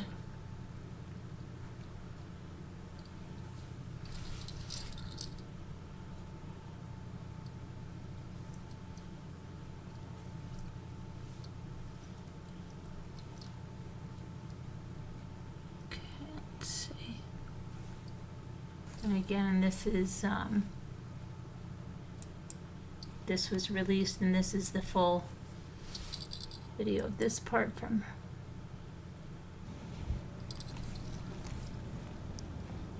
shown in court, and it was on Libby German's cell phone. See, this is the path.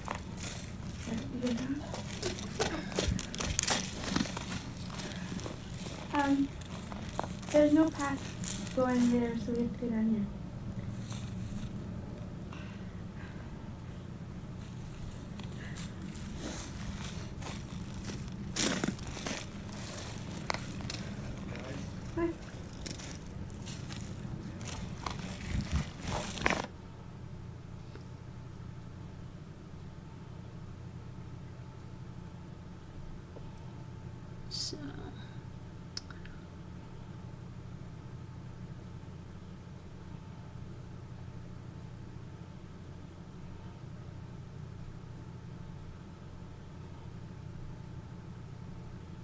So I think a lot of people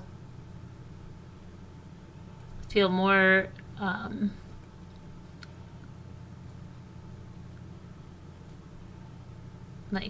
just resigned that yes, he did this, you know,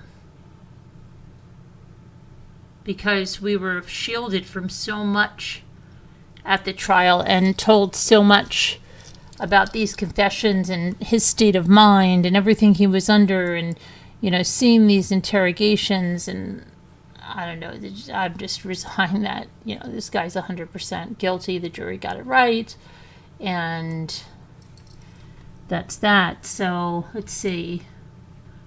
Hi, Ducky. Abby once, I think he really focused on Libby. Abby was just there.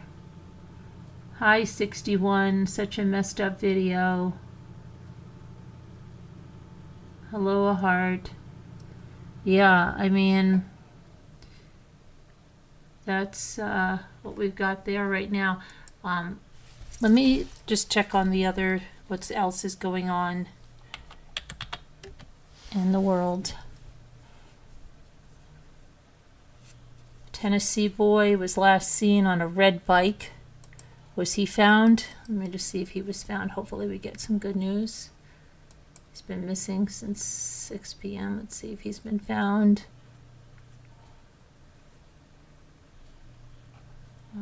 It doesn't look like it, so let's put his image out there. Hopefully he'll be found alive and well. Shreveport police searching for a missing 12-year-old boy last seen living Valley Ridge Road in Shreveport, Louisiana.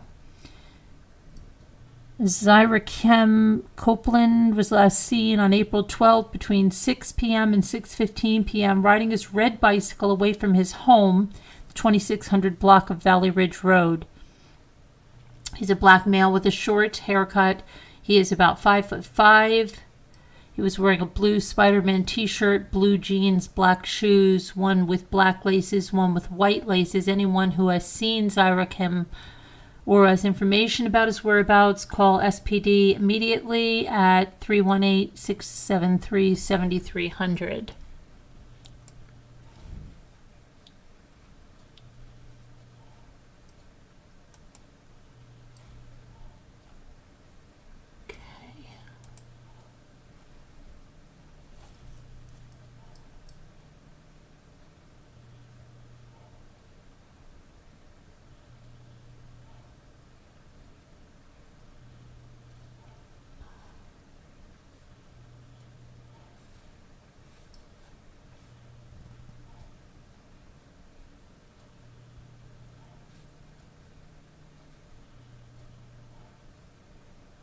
Okay.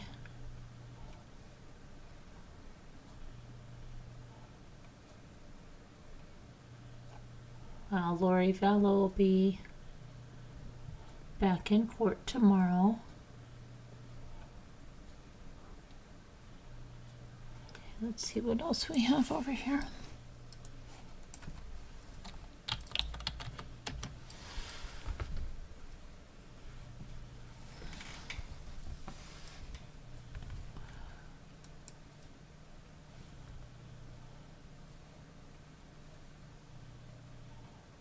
The Menendez brothers' aunt, 85, found unresponsive in a hotel room amid the family's attempts to free them from prison.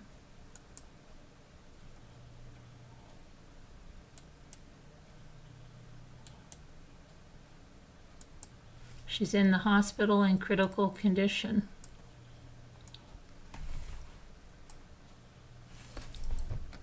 It says Lyle and Eric Menendez's aunt, Terry Baralt, is facing a colon cancer diagnosis. Terry Baralt, who is facing a colon cancer diagnosis, was rushed to the hospital and remains in critical condition. On Sunday, April 13th, Brian Friedman, a lawyer who's representing the Menendez family in their quest to free the brothers, said that in a statement, and TMZ was the first to report the news that Baralt, 85, was found unresponsive in a hotel room in Los Angeles. Friedman took aim at the Los Angeles District Attorney's Office in his statement, claiming that the disturbing and reckless decision to show an unredacted graphic image of Jose Menendez's lifeless body had re-traumatized family members in attendance and led to the hospitalization of Baralt, who is Jose's sister. In a statement to TMZ, the Los Angeles District Attorney's Office said, to the extent that the photographic depiction of this conduct upset any of the Menendez family members present in court, we apologize for not giving prior warning that the conduct would be described in detail, not only in words, but also through a crime scene photo. The office did not immediately respond. Okay, Mark Garagos. Let's see. Earlier this week, Baralt spoke out publicly for the first time to issue a plea for her nephews to be released from prison after they were convicted of first-degree murder for the 1989 fatal shooting of their parents, Jose and Kitty Menendez. It's time, Baralt said. Baralt is Jose's only surviving sister, and she did an interview with ABC News and said, and I quote, 35 years is a long time. It's a whole branch of my family erased. The ones that are gone and the ones that are still paying for it, which were kids. Also in the interview, it featured 8 family members showing their unanimous support for the release of Eric and Lyle. Baralt explained why she has decided to speak out. For everybody, this is a story, she said. For me, it's very personal. Those kids, they're like the boys that I didn't have. Okay.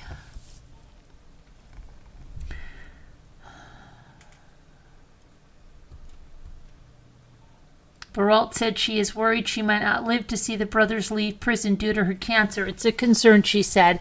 I have tried to go see them as much as I can because it's hard. I live in New Jersey and I'm 85. I don't have that much time. Following a 1993 mistrial, the Menendez brothers were convicted in 1996 and sentenced to life in prison without parole. They have since fought for their release, insisting that they murdered their parents out of self-defense.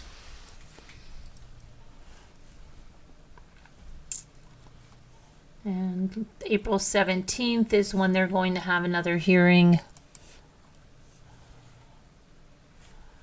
Okay.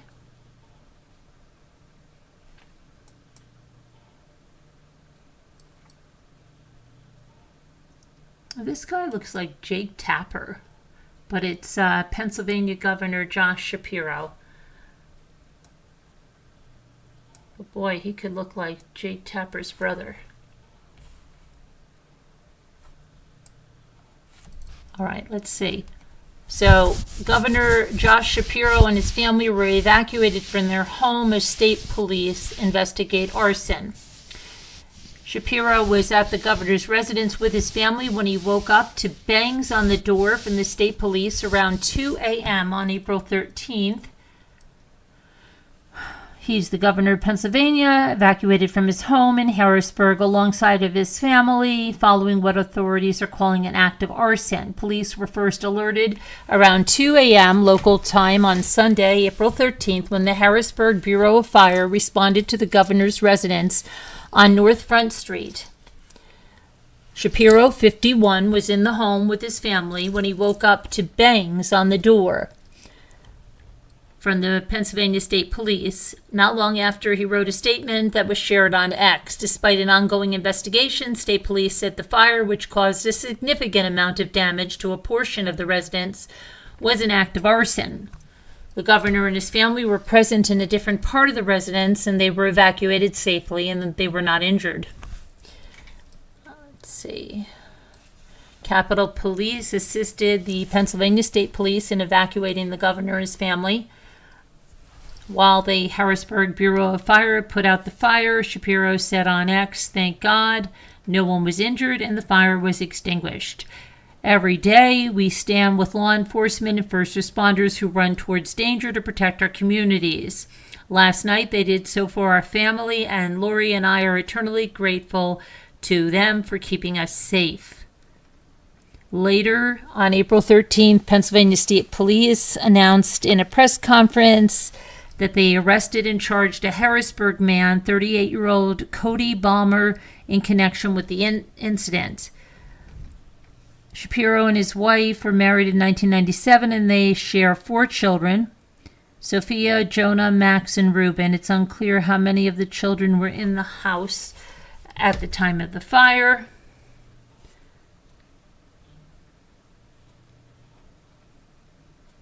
Fire broke out on the first night of the Jewish holiday of Passover, hours after Shapiro shared a look at his family's Seder table on social media.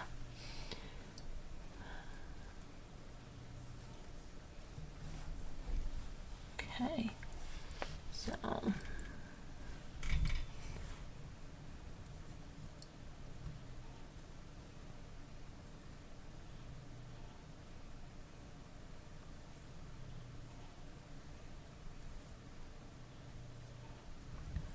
all right.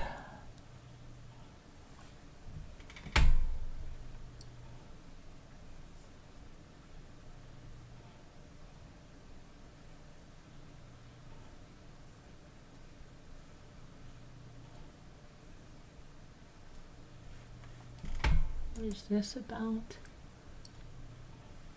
Molly Watson. Okay, so Molly Watson. Who's familiar with Molly Watson?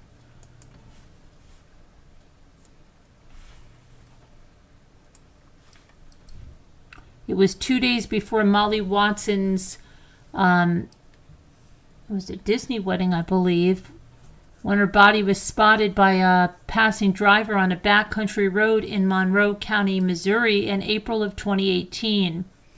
Glenn McSparran, the driver, said, and I quote, "My headlights came over on her body in front of the car. When I saw her, I swear my heart stopped. I could tell she wasn't moving. Her body was lying in front of her car, and she had sustained a close-range gunshot wound to the back of her head. Authorities said her marriage license was still in the back seat of her car. When police went to notify her fiancé, James Addy, they were welcomed at the door by his wife. It wasn't long before Addy's secret life unraveled. Watson and Addy had met 7 years earlier while they were both working as corrections officers at the Moberly Area Correctional Center in Moberly, Missouri. Watson's brother, Tim Watson, said she was absolutely 100% in love with Addy.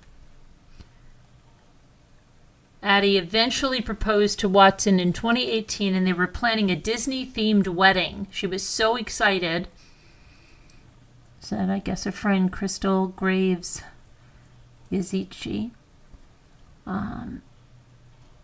Addy told her that allegedly he was divorced from his wife, Melanie Addy, and that she had later died in a car accident. But Melanie was very much alive and had no idea about his relationship with Watson or the impending illegal marriage until police knocked on the door that day. Addy was eventually arrested and charged in connection with Watson's murder. He was found guilty of first-degree murder and armed criminal action in 2021. I don't know if I ever heard this. Some of it sounds familiar, but then there was also somebody else that was killed, 2 women that were killed outside of their car. Let me see here.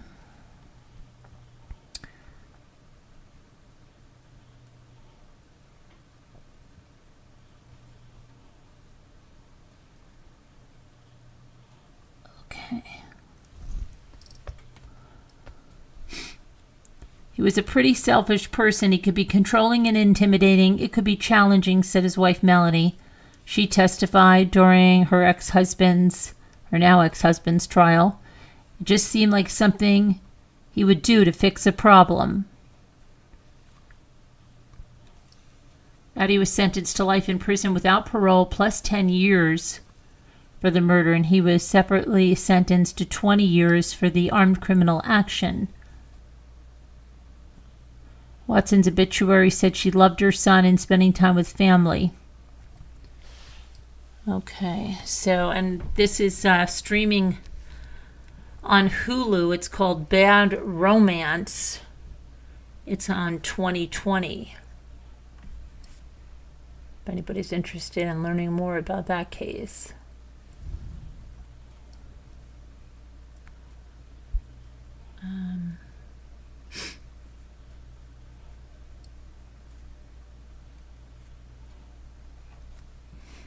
Let's see what's going on in life here.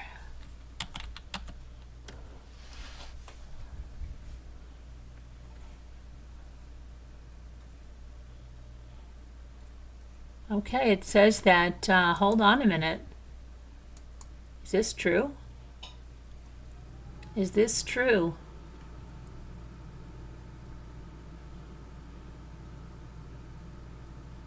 Oh, fakers. They said that Michael's was closing all their stores, but it's for 24 hours, as it's taking part in Easter Sunday closures. Okay, that was a real faker thing to say. It's like, okay.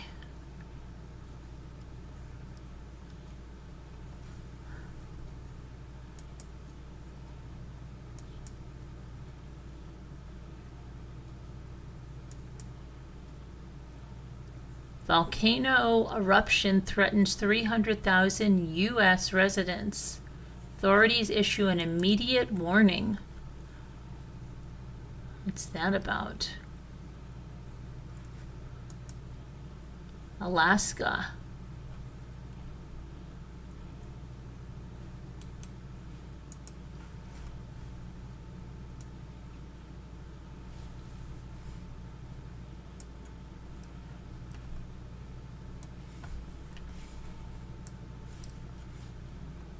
This is Mount Spur has begun to stir after decades of silence.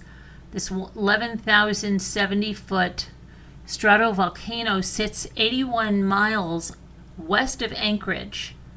For years it remained quiet, its snow-covered peak barely drawing attention, but now scientists are watching closely as the mountain shows signs of a possible volcanic eruption. The Alaska Volcano Observatory has recorded more than 3,400 earthquakes under Mount Spur in just 1 year. Between February and March, over 100 tremors occurred each week. These earthquakes suggest magma is pushing upward beneath the surface. And this isn't the first time this volcano has made headlines. In 1992, Mount Spur erupted 3 times. The explosions sent ash clouds over Anchorage, they disrupted air travel, and they caused health problems.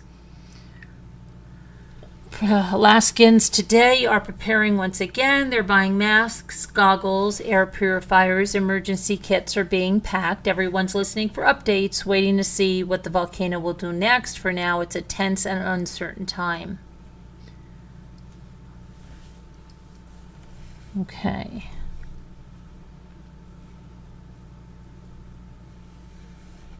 So, yeah.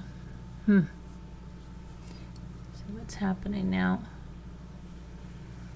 That company of that New York City helicopter is shutting down immediately.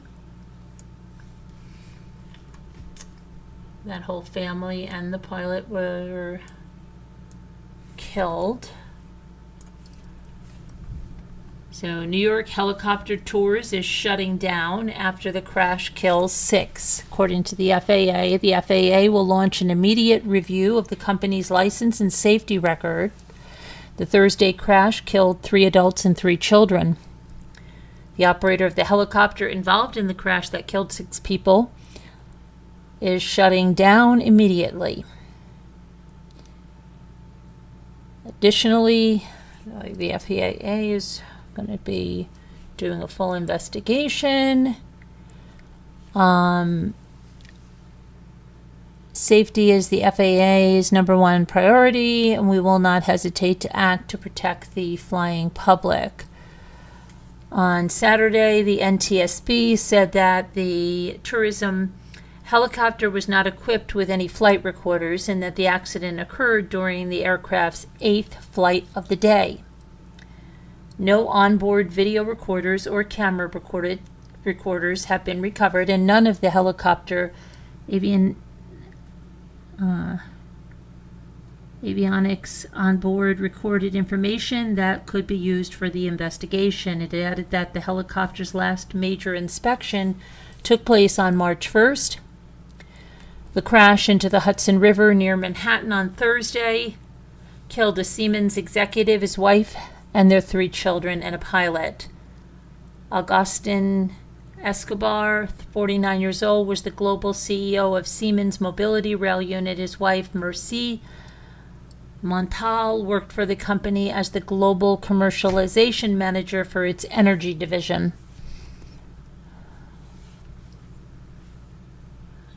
Horrible.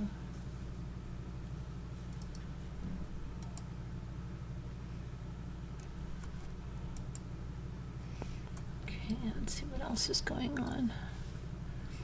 Over 1,700 pounds of butter is recalled by Cabot Creamery.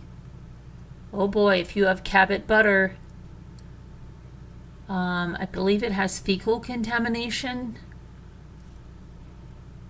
Be careful if you have Cabot butter.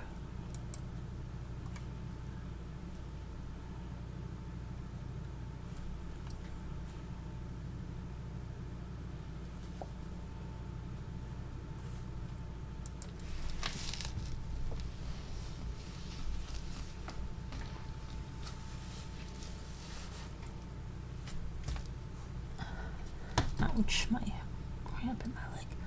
Okay, let me see here. What else? Convalescing Pope Francis opened Holy Week with in-person greeting in St. Peter's Square. Today is Palm Sunday. My son Ray was born on Palm Sunday in 1989.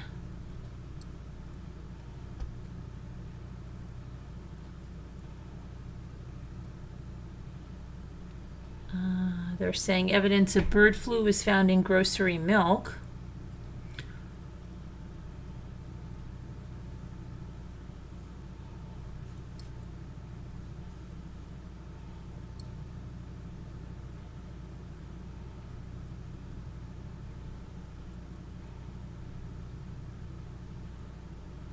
Let's see.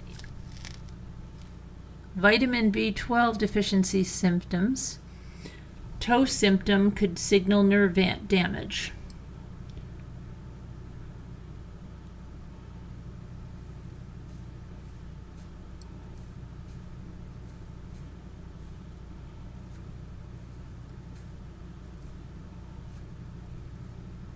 Okay.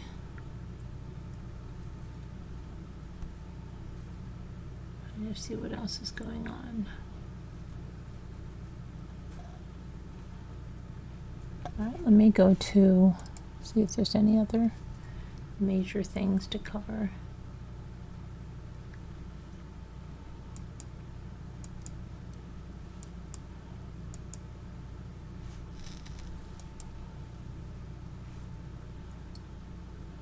Oh, look at this. The TSA approves 11 new items you can now travel with in any size. For nearly 20 years, U.S. flight passengers could only fly with liquids in 3.4-ounce containers tucked inside a quart-sized clear plastic bag, but new TSA technology is about to change all of that. Okay, so let's see what this is about now.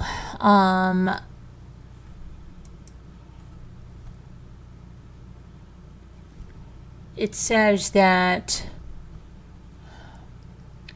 the TSA is releasing a list of 11 items that no longer have to fit the 3-ounce rule.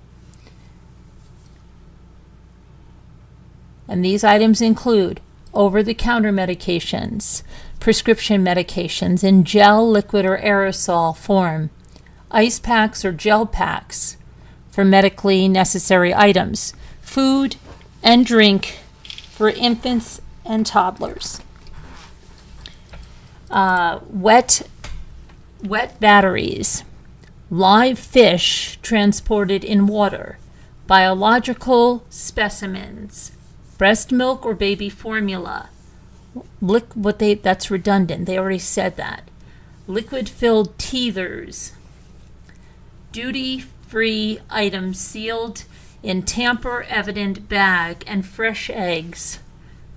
And if everything goes according to plan, shampoo, perfume, sunscreen, and body washes could soon join the list.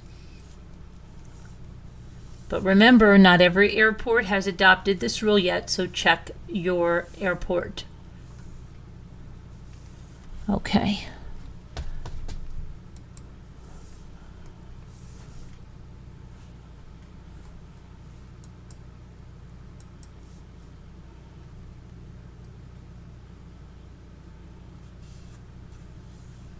Wells Fargo is going to make a change to all of its 4,349 locations and digital banking.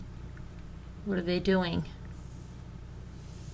They're going to invest in refurbishing their branches while at the same time making enhancements for account opening experience in both digital and branch accounts. Okay, great. Wonderful. What else are you doing? Anything else? Some of the new developments also include replacing teller lines with collaborative areas where staff can meet with customers. It's hoping that this will produce more consumer-focused spaces. Let's see.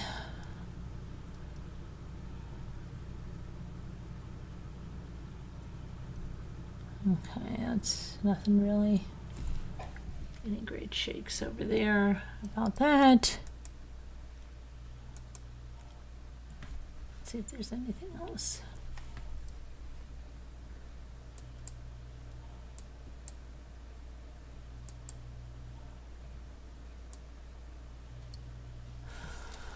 Whew. What's this about? The dangerous side of popular sleep and anxiety drugs like Xanax and lorazepam. Okay, so they say if you've been watching HBO's White Lotus, you've probably seen Parker Posey's character, Victoria Ratcliffe, popping a steady stream of lorazepam while on a family vacation.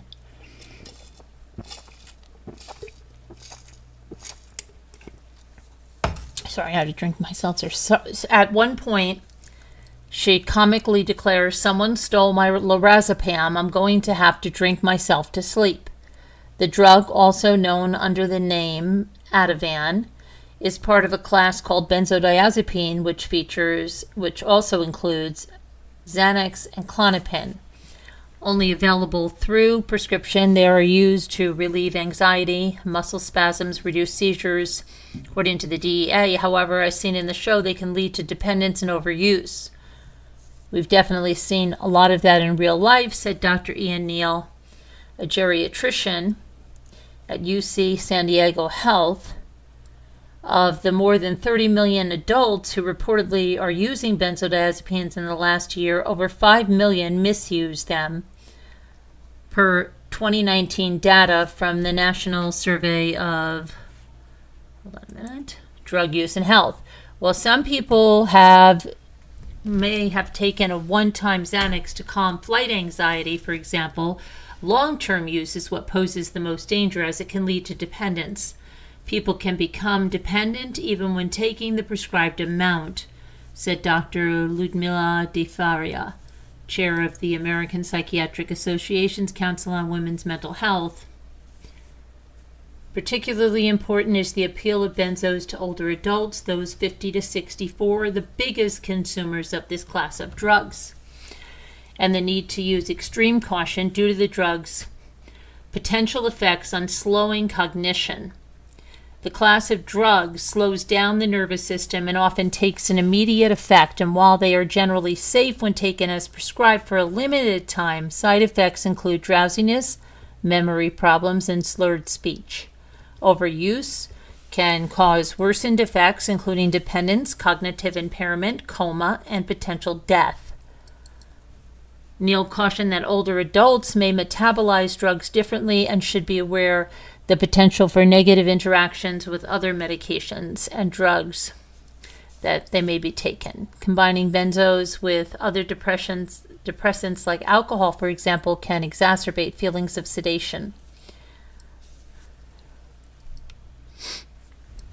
When regular users of benzodiazepines try to wean off the drugs, it's common to experience withdrawal symptoms like sweating, headaches, and heart palpitations. Each benzodiazepine medication has a specific half-life that influences the length of time it takes for the drug to leave the bloodstream. If an individual is dependent on a benzo, once the drug is purged, withdrawal may begin. It's important to talk to a medical doctor and a mental health professional if you think you're experiencing any withdrawal symptoms or negative side effects. Okay.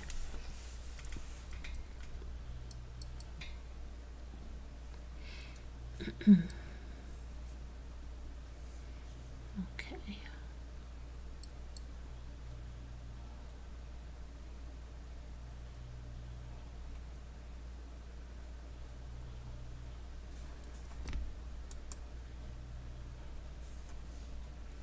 Early dementia symptoms to look out for that are not memory loss. List of 4 signs.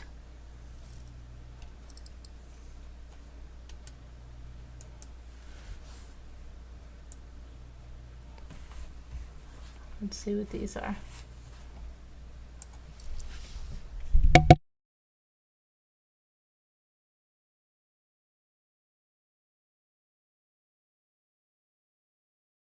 Okay, let's see. Alzheimer's disease is characterized by a buildup of proteins in the brain that disrupts communication between different parts. It's one of the most common forms of dementia. It affects 1 in 14 people over the age of 65. Let's see, the most noticeable symptoms is usually memory loss. For example, an individual with dementia might forget recent events or conversations. They may misplace items in unusual locations or forget appointments. Memory problems could also lead to forgetting names of people, objects, or places and struggling to find the right words for things. While memory issues are a significant sign of Alzheimer's disease, the charity emphasized 4 other early symptoms to watch out for. Early signs can include unexplained mood changes, becoming withdrawn if you're typically sociable, newfound difficulty making decisions, and feeling unsettled by unfamiliar situations or changes in routine. As dementia progresses, individuals may experience sleep disruptions, hallucinations, seeing or hearing things that aren't there, and growing confusion. It's advisable to accompany them to the doctor and discuss the observed changes if you're seeing them and your loved one. To exclude dementia, various tests might be conducted before referring someone to a specialist memory clinic for a comprehensive evaluation. Although there's no cure for this, medications can sometimes alleviate symptoms and decelerate its progression. Okay.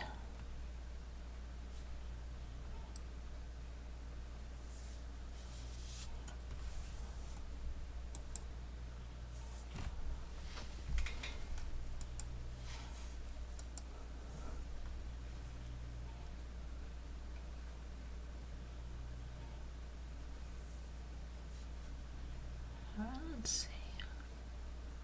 Went through that.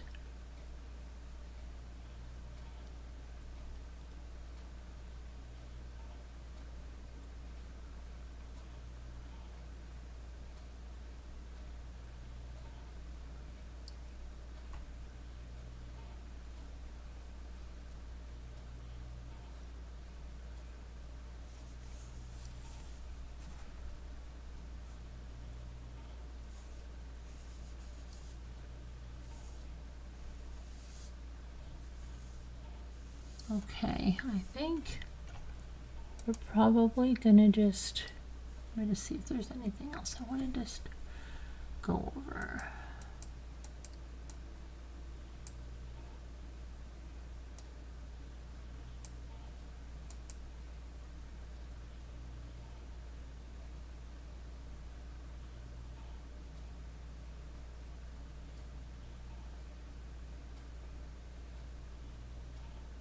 What is this about?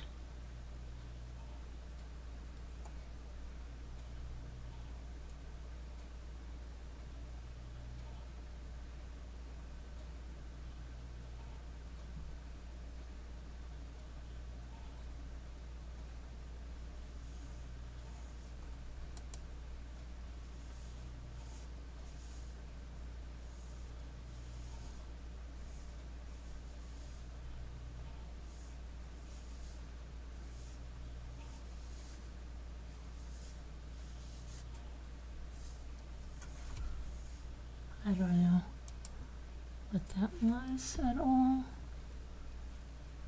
Another joke.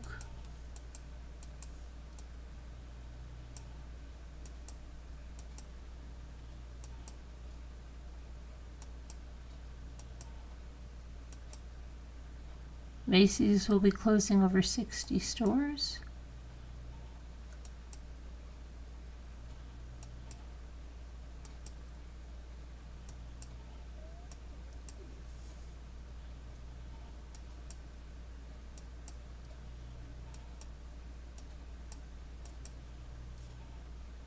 Four earthquakes rock Asia in 1 hour. India, Myanmar, and Pakistan hit back aftershocks. Oh,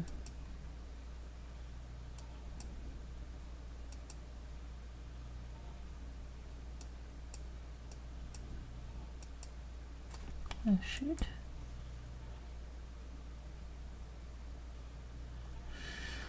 All right, so let's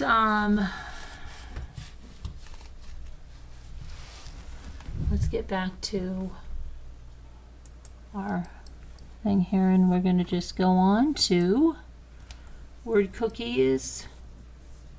Tomorrow, Lori Vallow will be back in court. We'll watch that. And Delphi, hello there. Hi, Christine. Oh, it's easy to get hooked on that stuff, isn't it? Hi. Fortunately, there's a lot of people hooked on that stuff, and then as they get older, it causes more and more risks. Okay.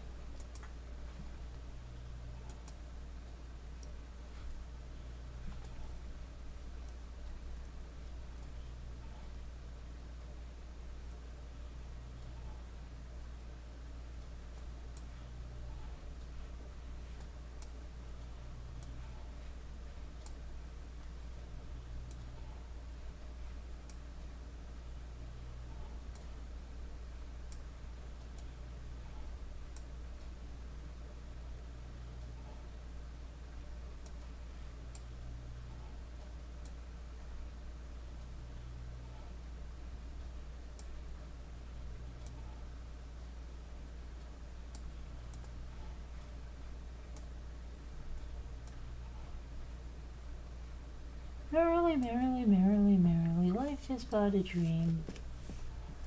Okay.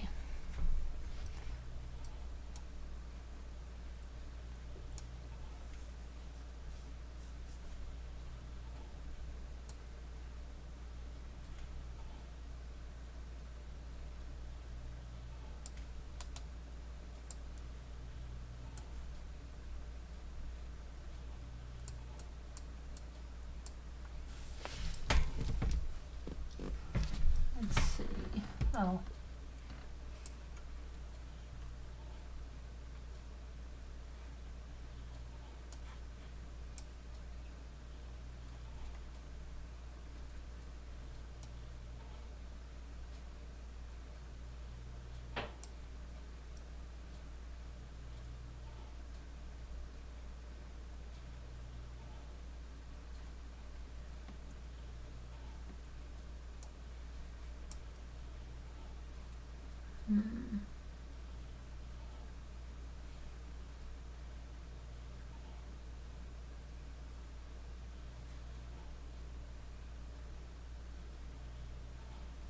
See what you guys have said. If you said anything yet, not yet. We need murder of crows in here, right? Okay.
Hi, Christine. Hi, everybody. Let's see what we got.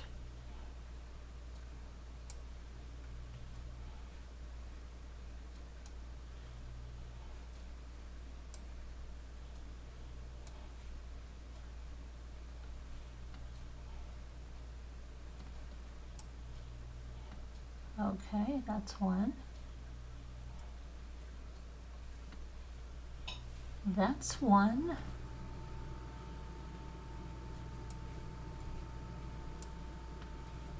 Oh, I know. Shoot. Okay, and then that. Easy. Let's see.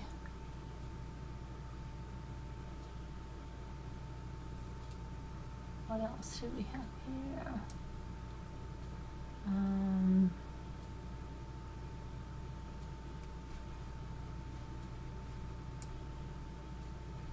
Okay. And then it's going to be an R or a Y. We did rely.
Okay, that was easy.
There we go.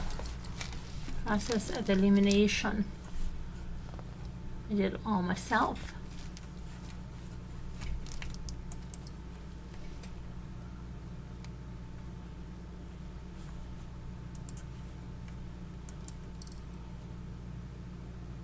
You guys didn't help me at all. What happened? High 61. All of you didn't help at all. Smash those likes, but you didn't help at all. Unless my chat stopped working. I did it all by myself.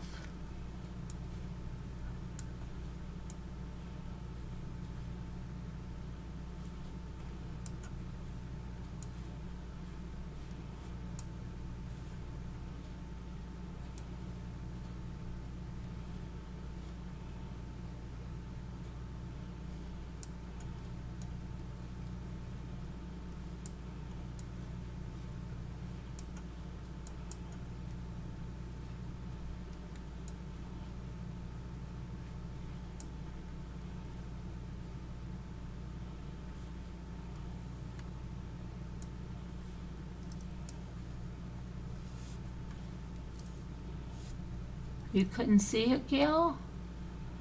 Oh no.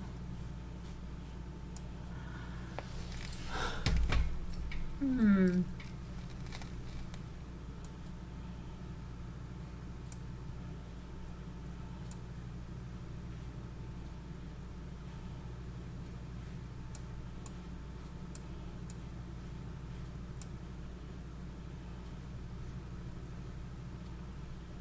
Monitor, good.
Hi, Victoria. How are you? You doing okay?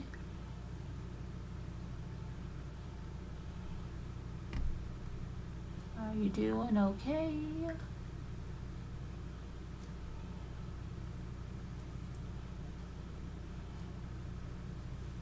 Hi, 61.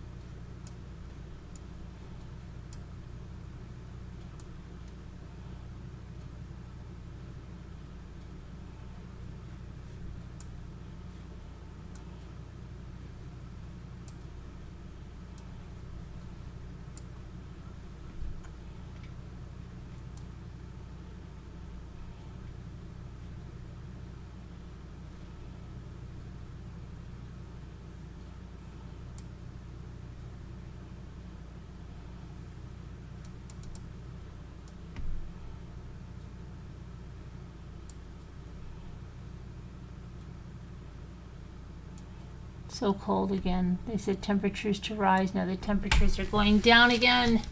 I can't stand it. It's so terrible. Thought I had 10. Okay. Didn't have it. Oh, that's crazy.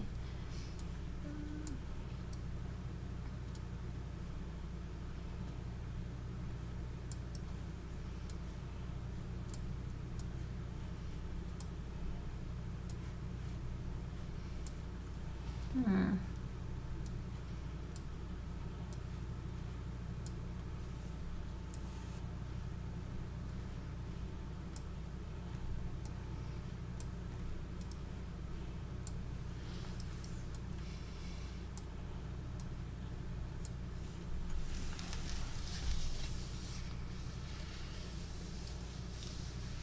Oh, goodness.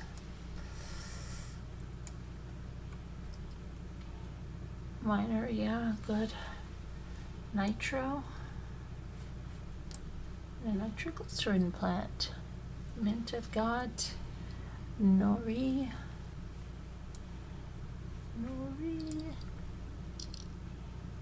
Okay.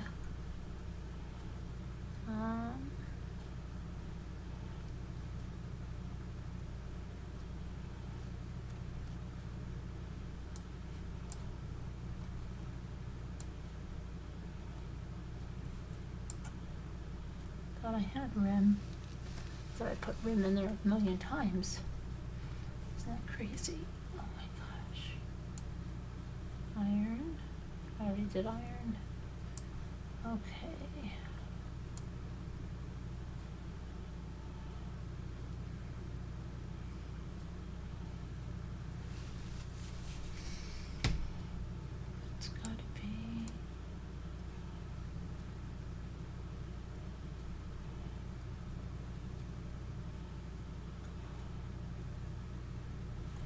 into. Okay. Norm should be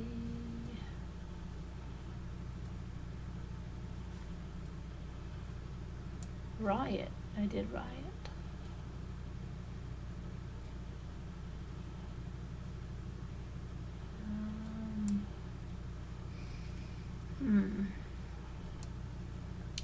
It's got to be onto. Onto. Gotta have an onto. And then we've got to have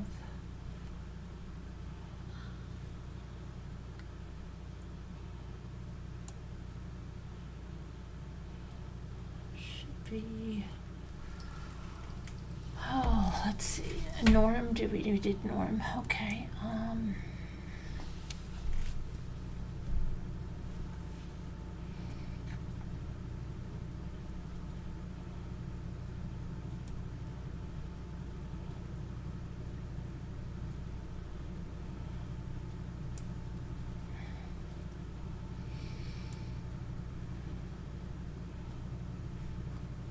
Oh, how about omni? No? Wow. Huh.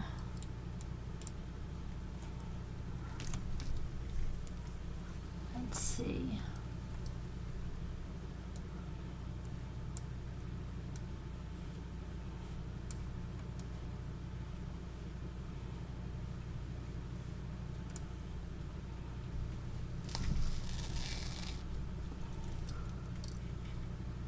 Omit? Oh, maybe.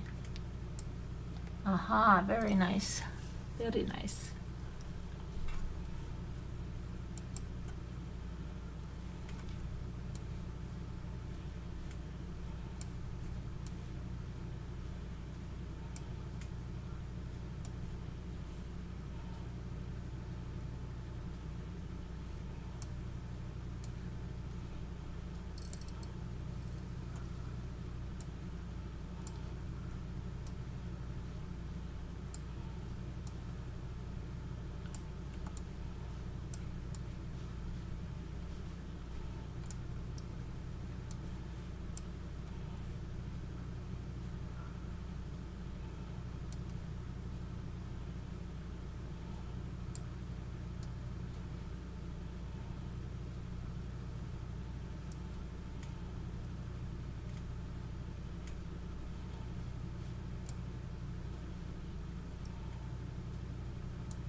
Okay.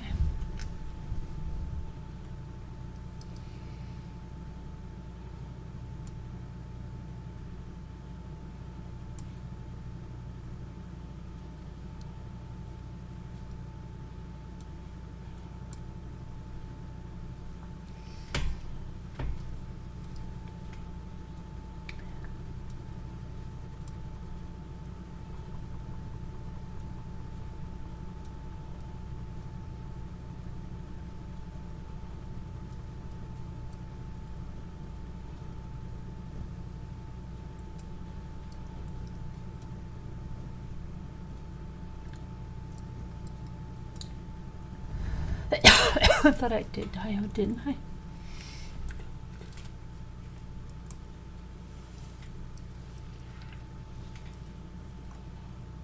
Got that, Victoria? Oh, Vide, yeah. That's good.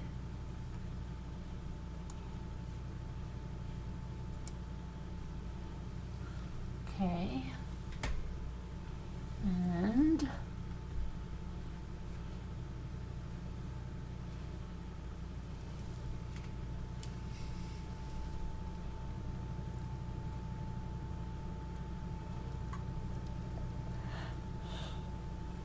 Oh my goodness. Okay.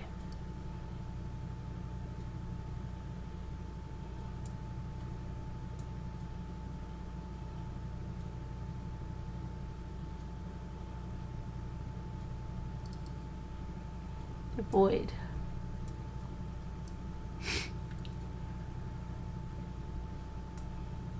Yes, Victoria, very nice. Hi, Murder of Crows, you got it too. I gotcha. I got it.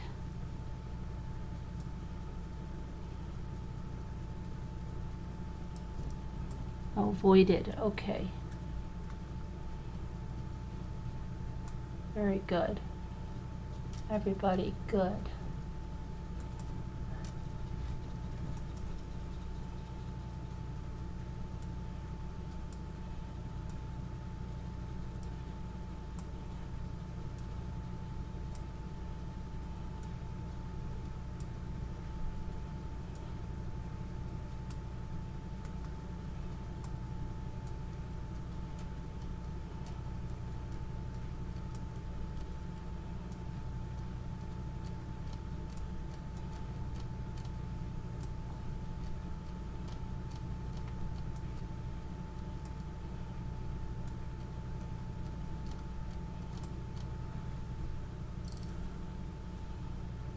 Count. Count, count, count. Court, how about court? Court. County? Country. And county. Right? And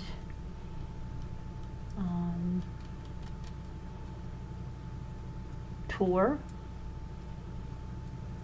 And torn, corn, okay, earn, turn, all right, and your, you, okay, did we do not? And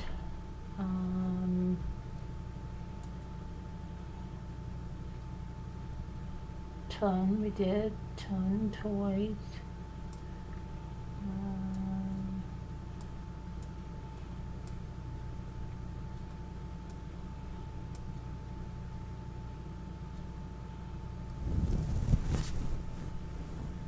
more C words. Okay, so caught, koi, all right.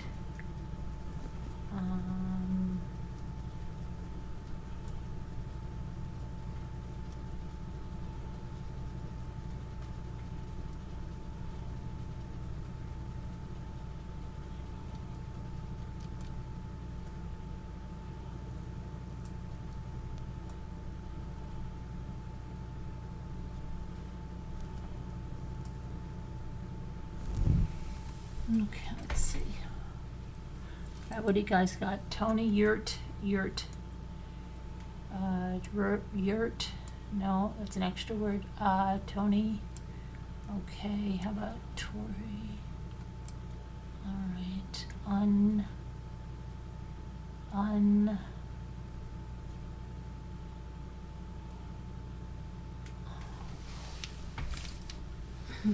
no.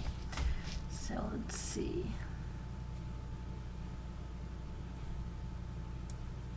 Or, right?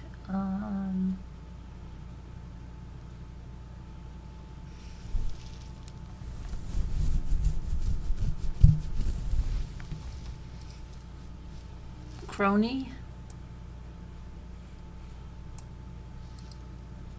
Okay, good. Yarn. All right, extra word. Outcry.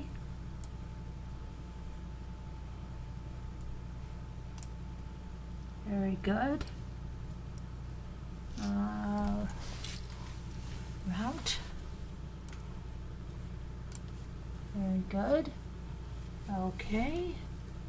Well, we're almost having advancement. They said this one was hard. We've been doing pretty good. Mm-hmm.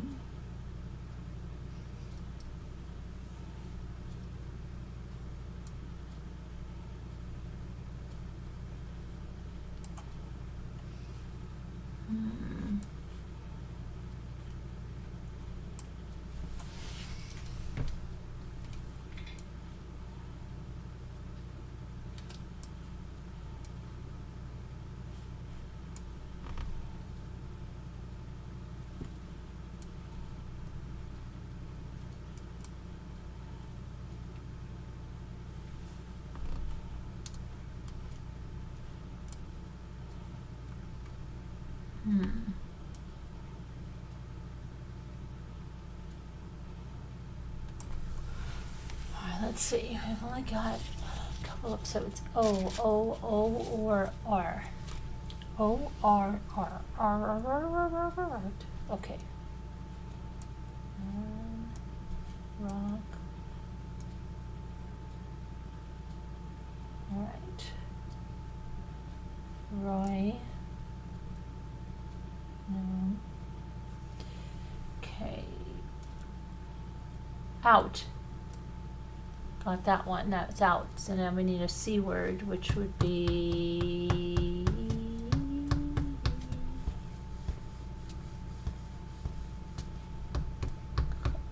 Oh no, hold on a minute. It's got to be. Oh, cry. It's cry. Okay, perfect. And then R or T. So it's got to be try. There we go. We got to have try. And then that's going to be R or T. Talk.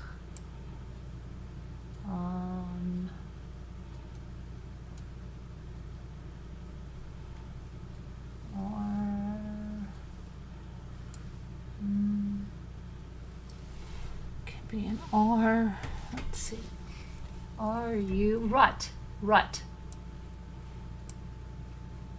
Okay, and then one more word over here. Turn. So.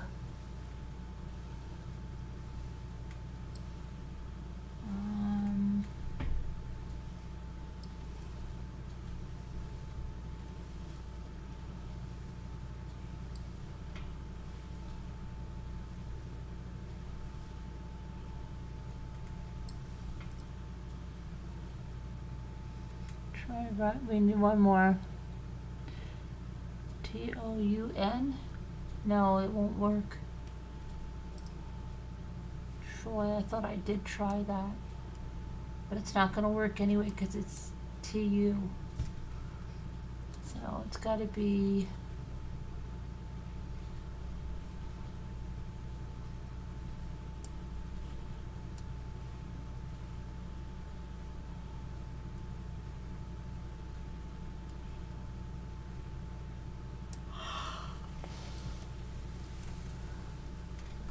let's see.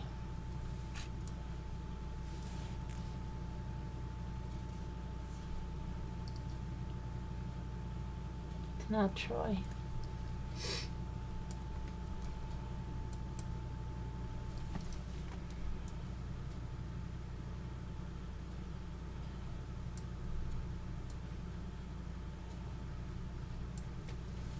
There it is. It's done. We're not a s'more anymore. We made the advancement.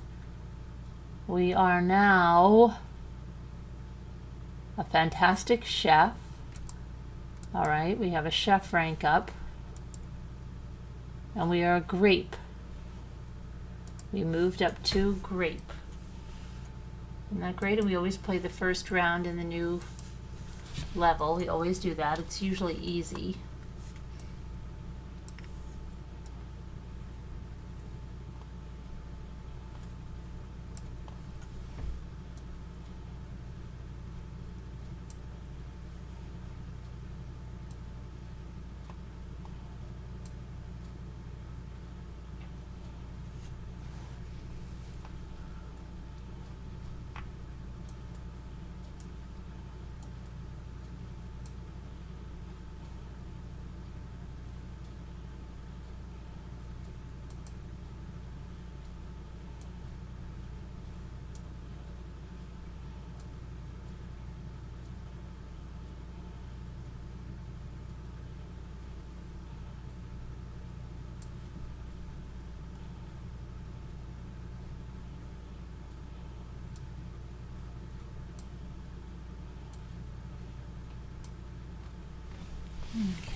There we go.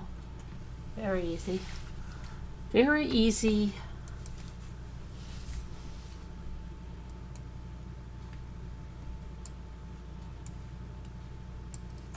Tomorrow's the 14th.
Oh my god.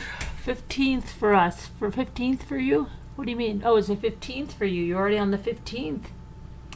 Oh boy, you're over in the future, aren't you? Aren't you in the future?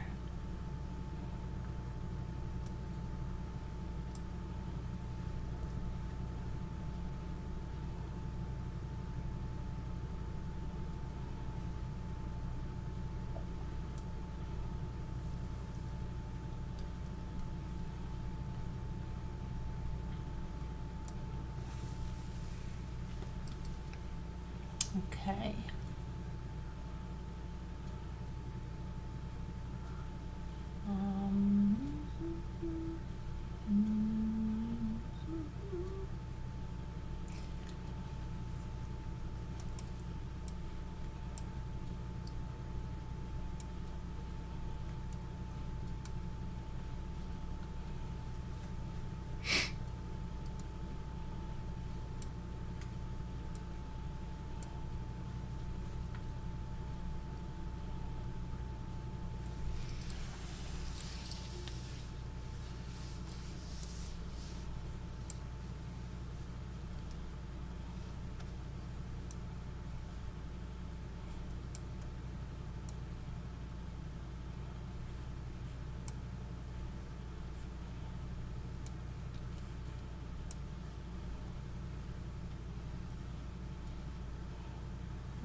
Okay.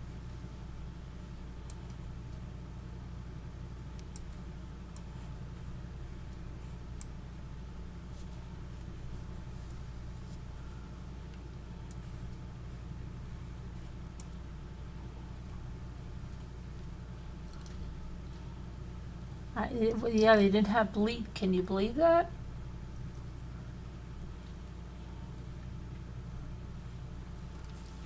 I can't believe it.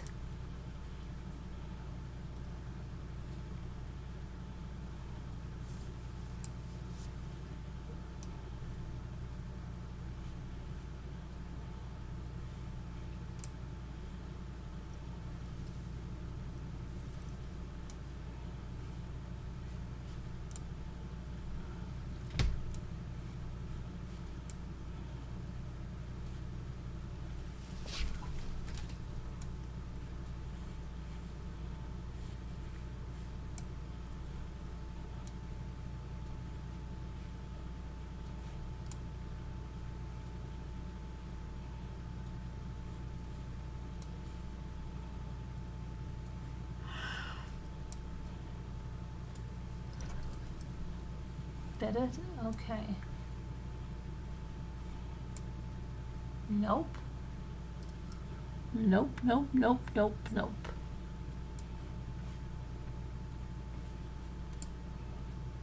There we go, that one. Thank you, I-61.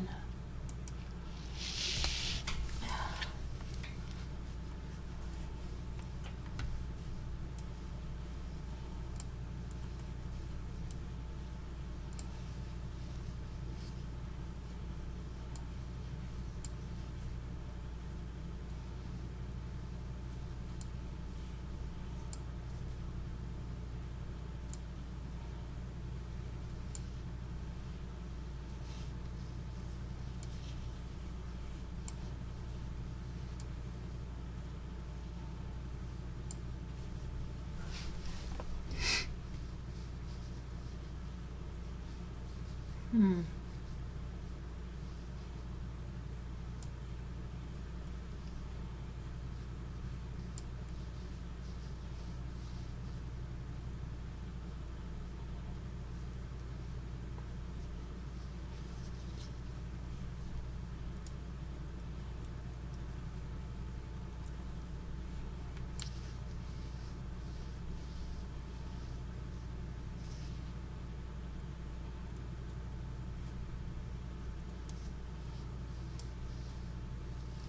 Okay, I think I'm gonna go to bed now, guys. I'll see you tomorrow. It's Monday. Have a good Monday. Have a good beginning of Holy Week. And I will see you guys later. I love you guys. God bless. Prayers. Be good. Okay, let me get us out of here. How am I gonna get us out of here? Okay, over here I do it. See you later, guys. Love you. God bless. Prayers. See you tomorrow.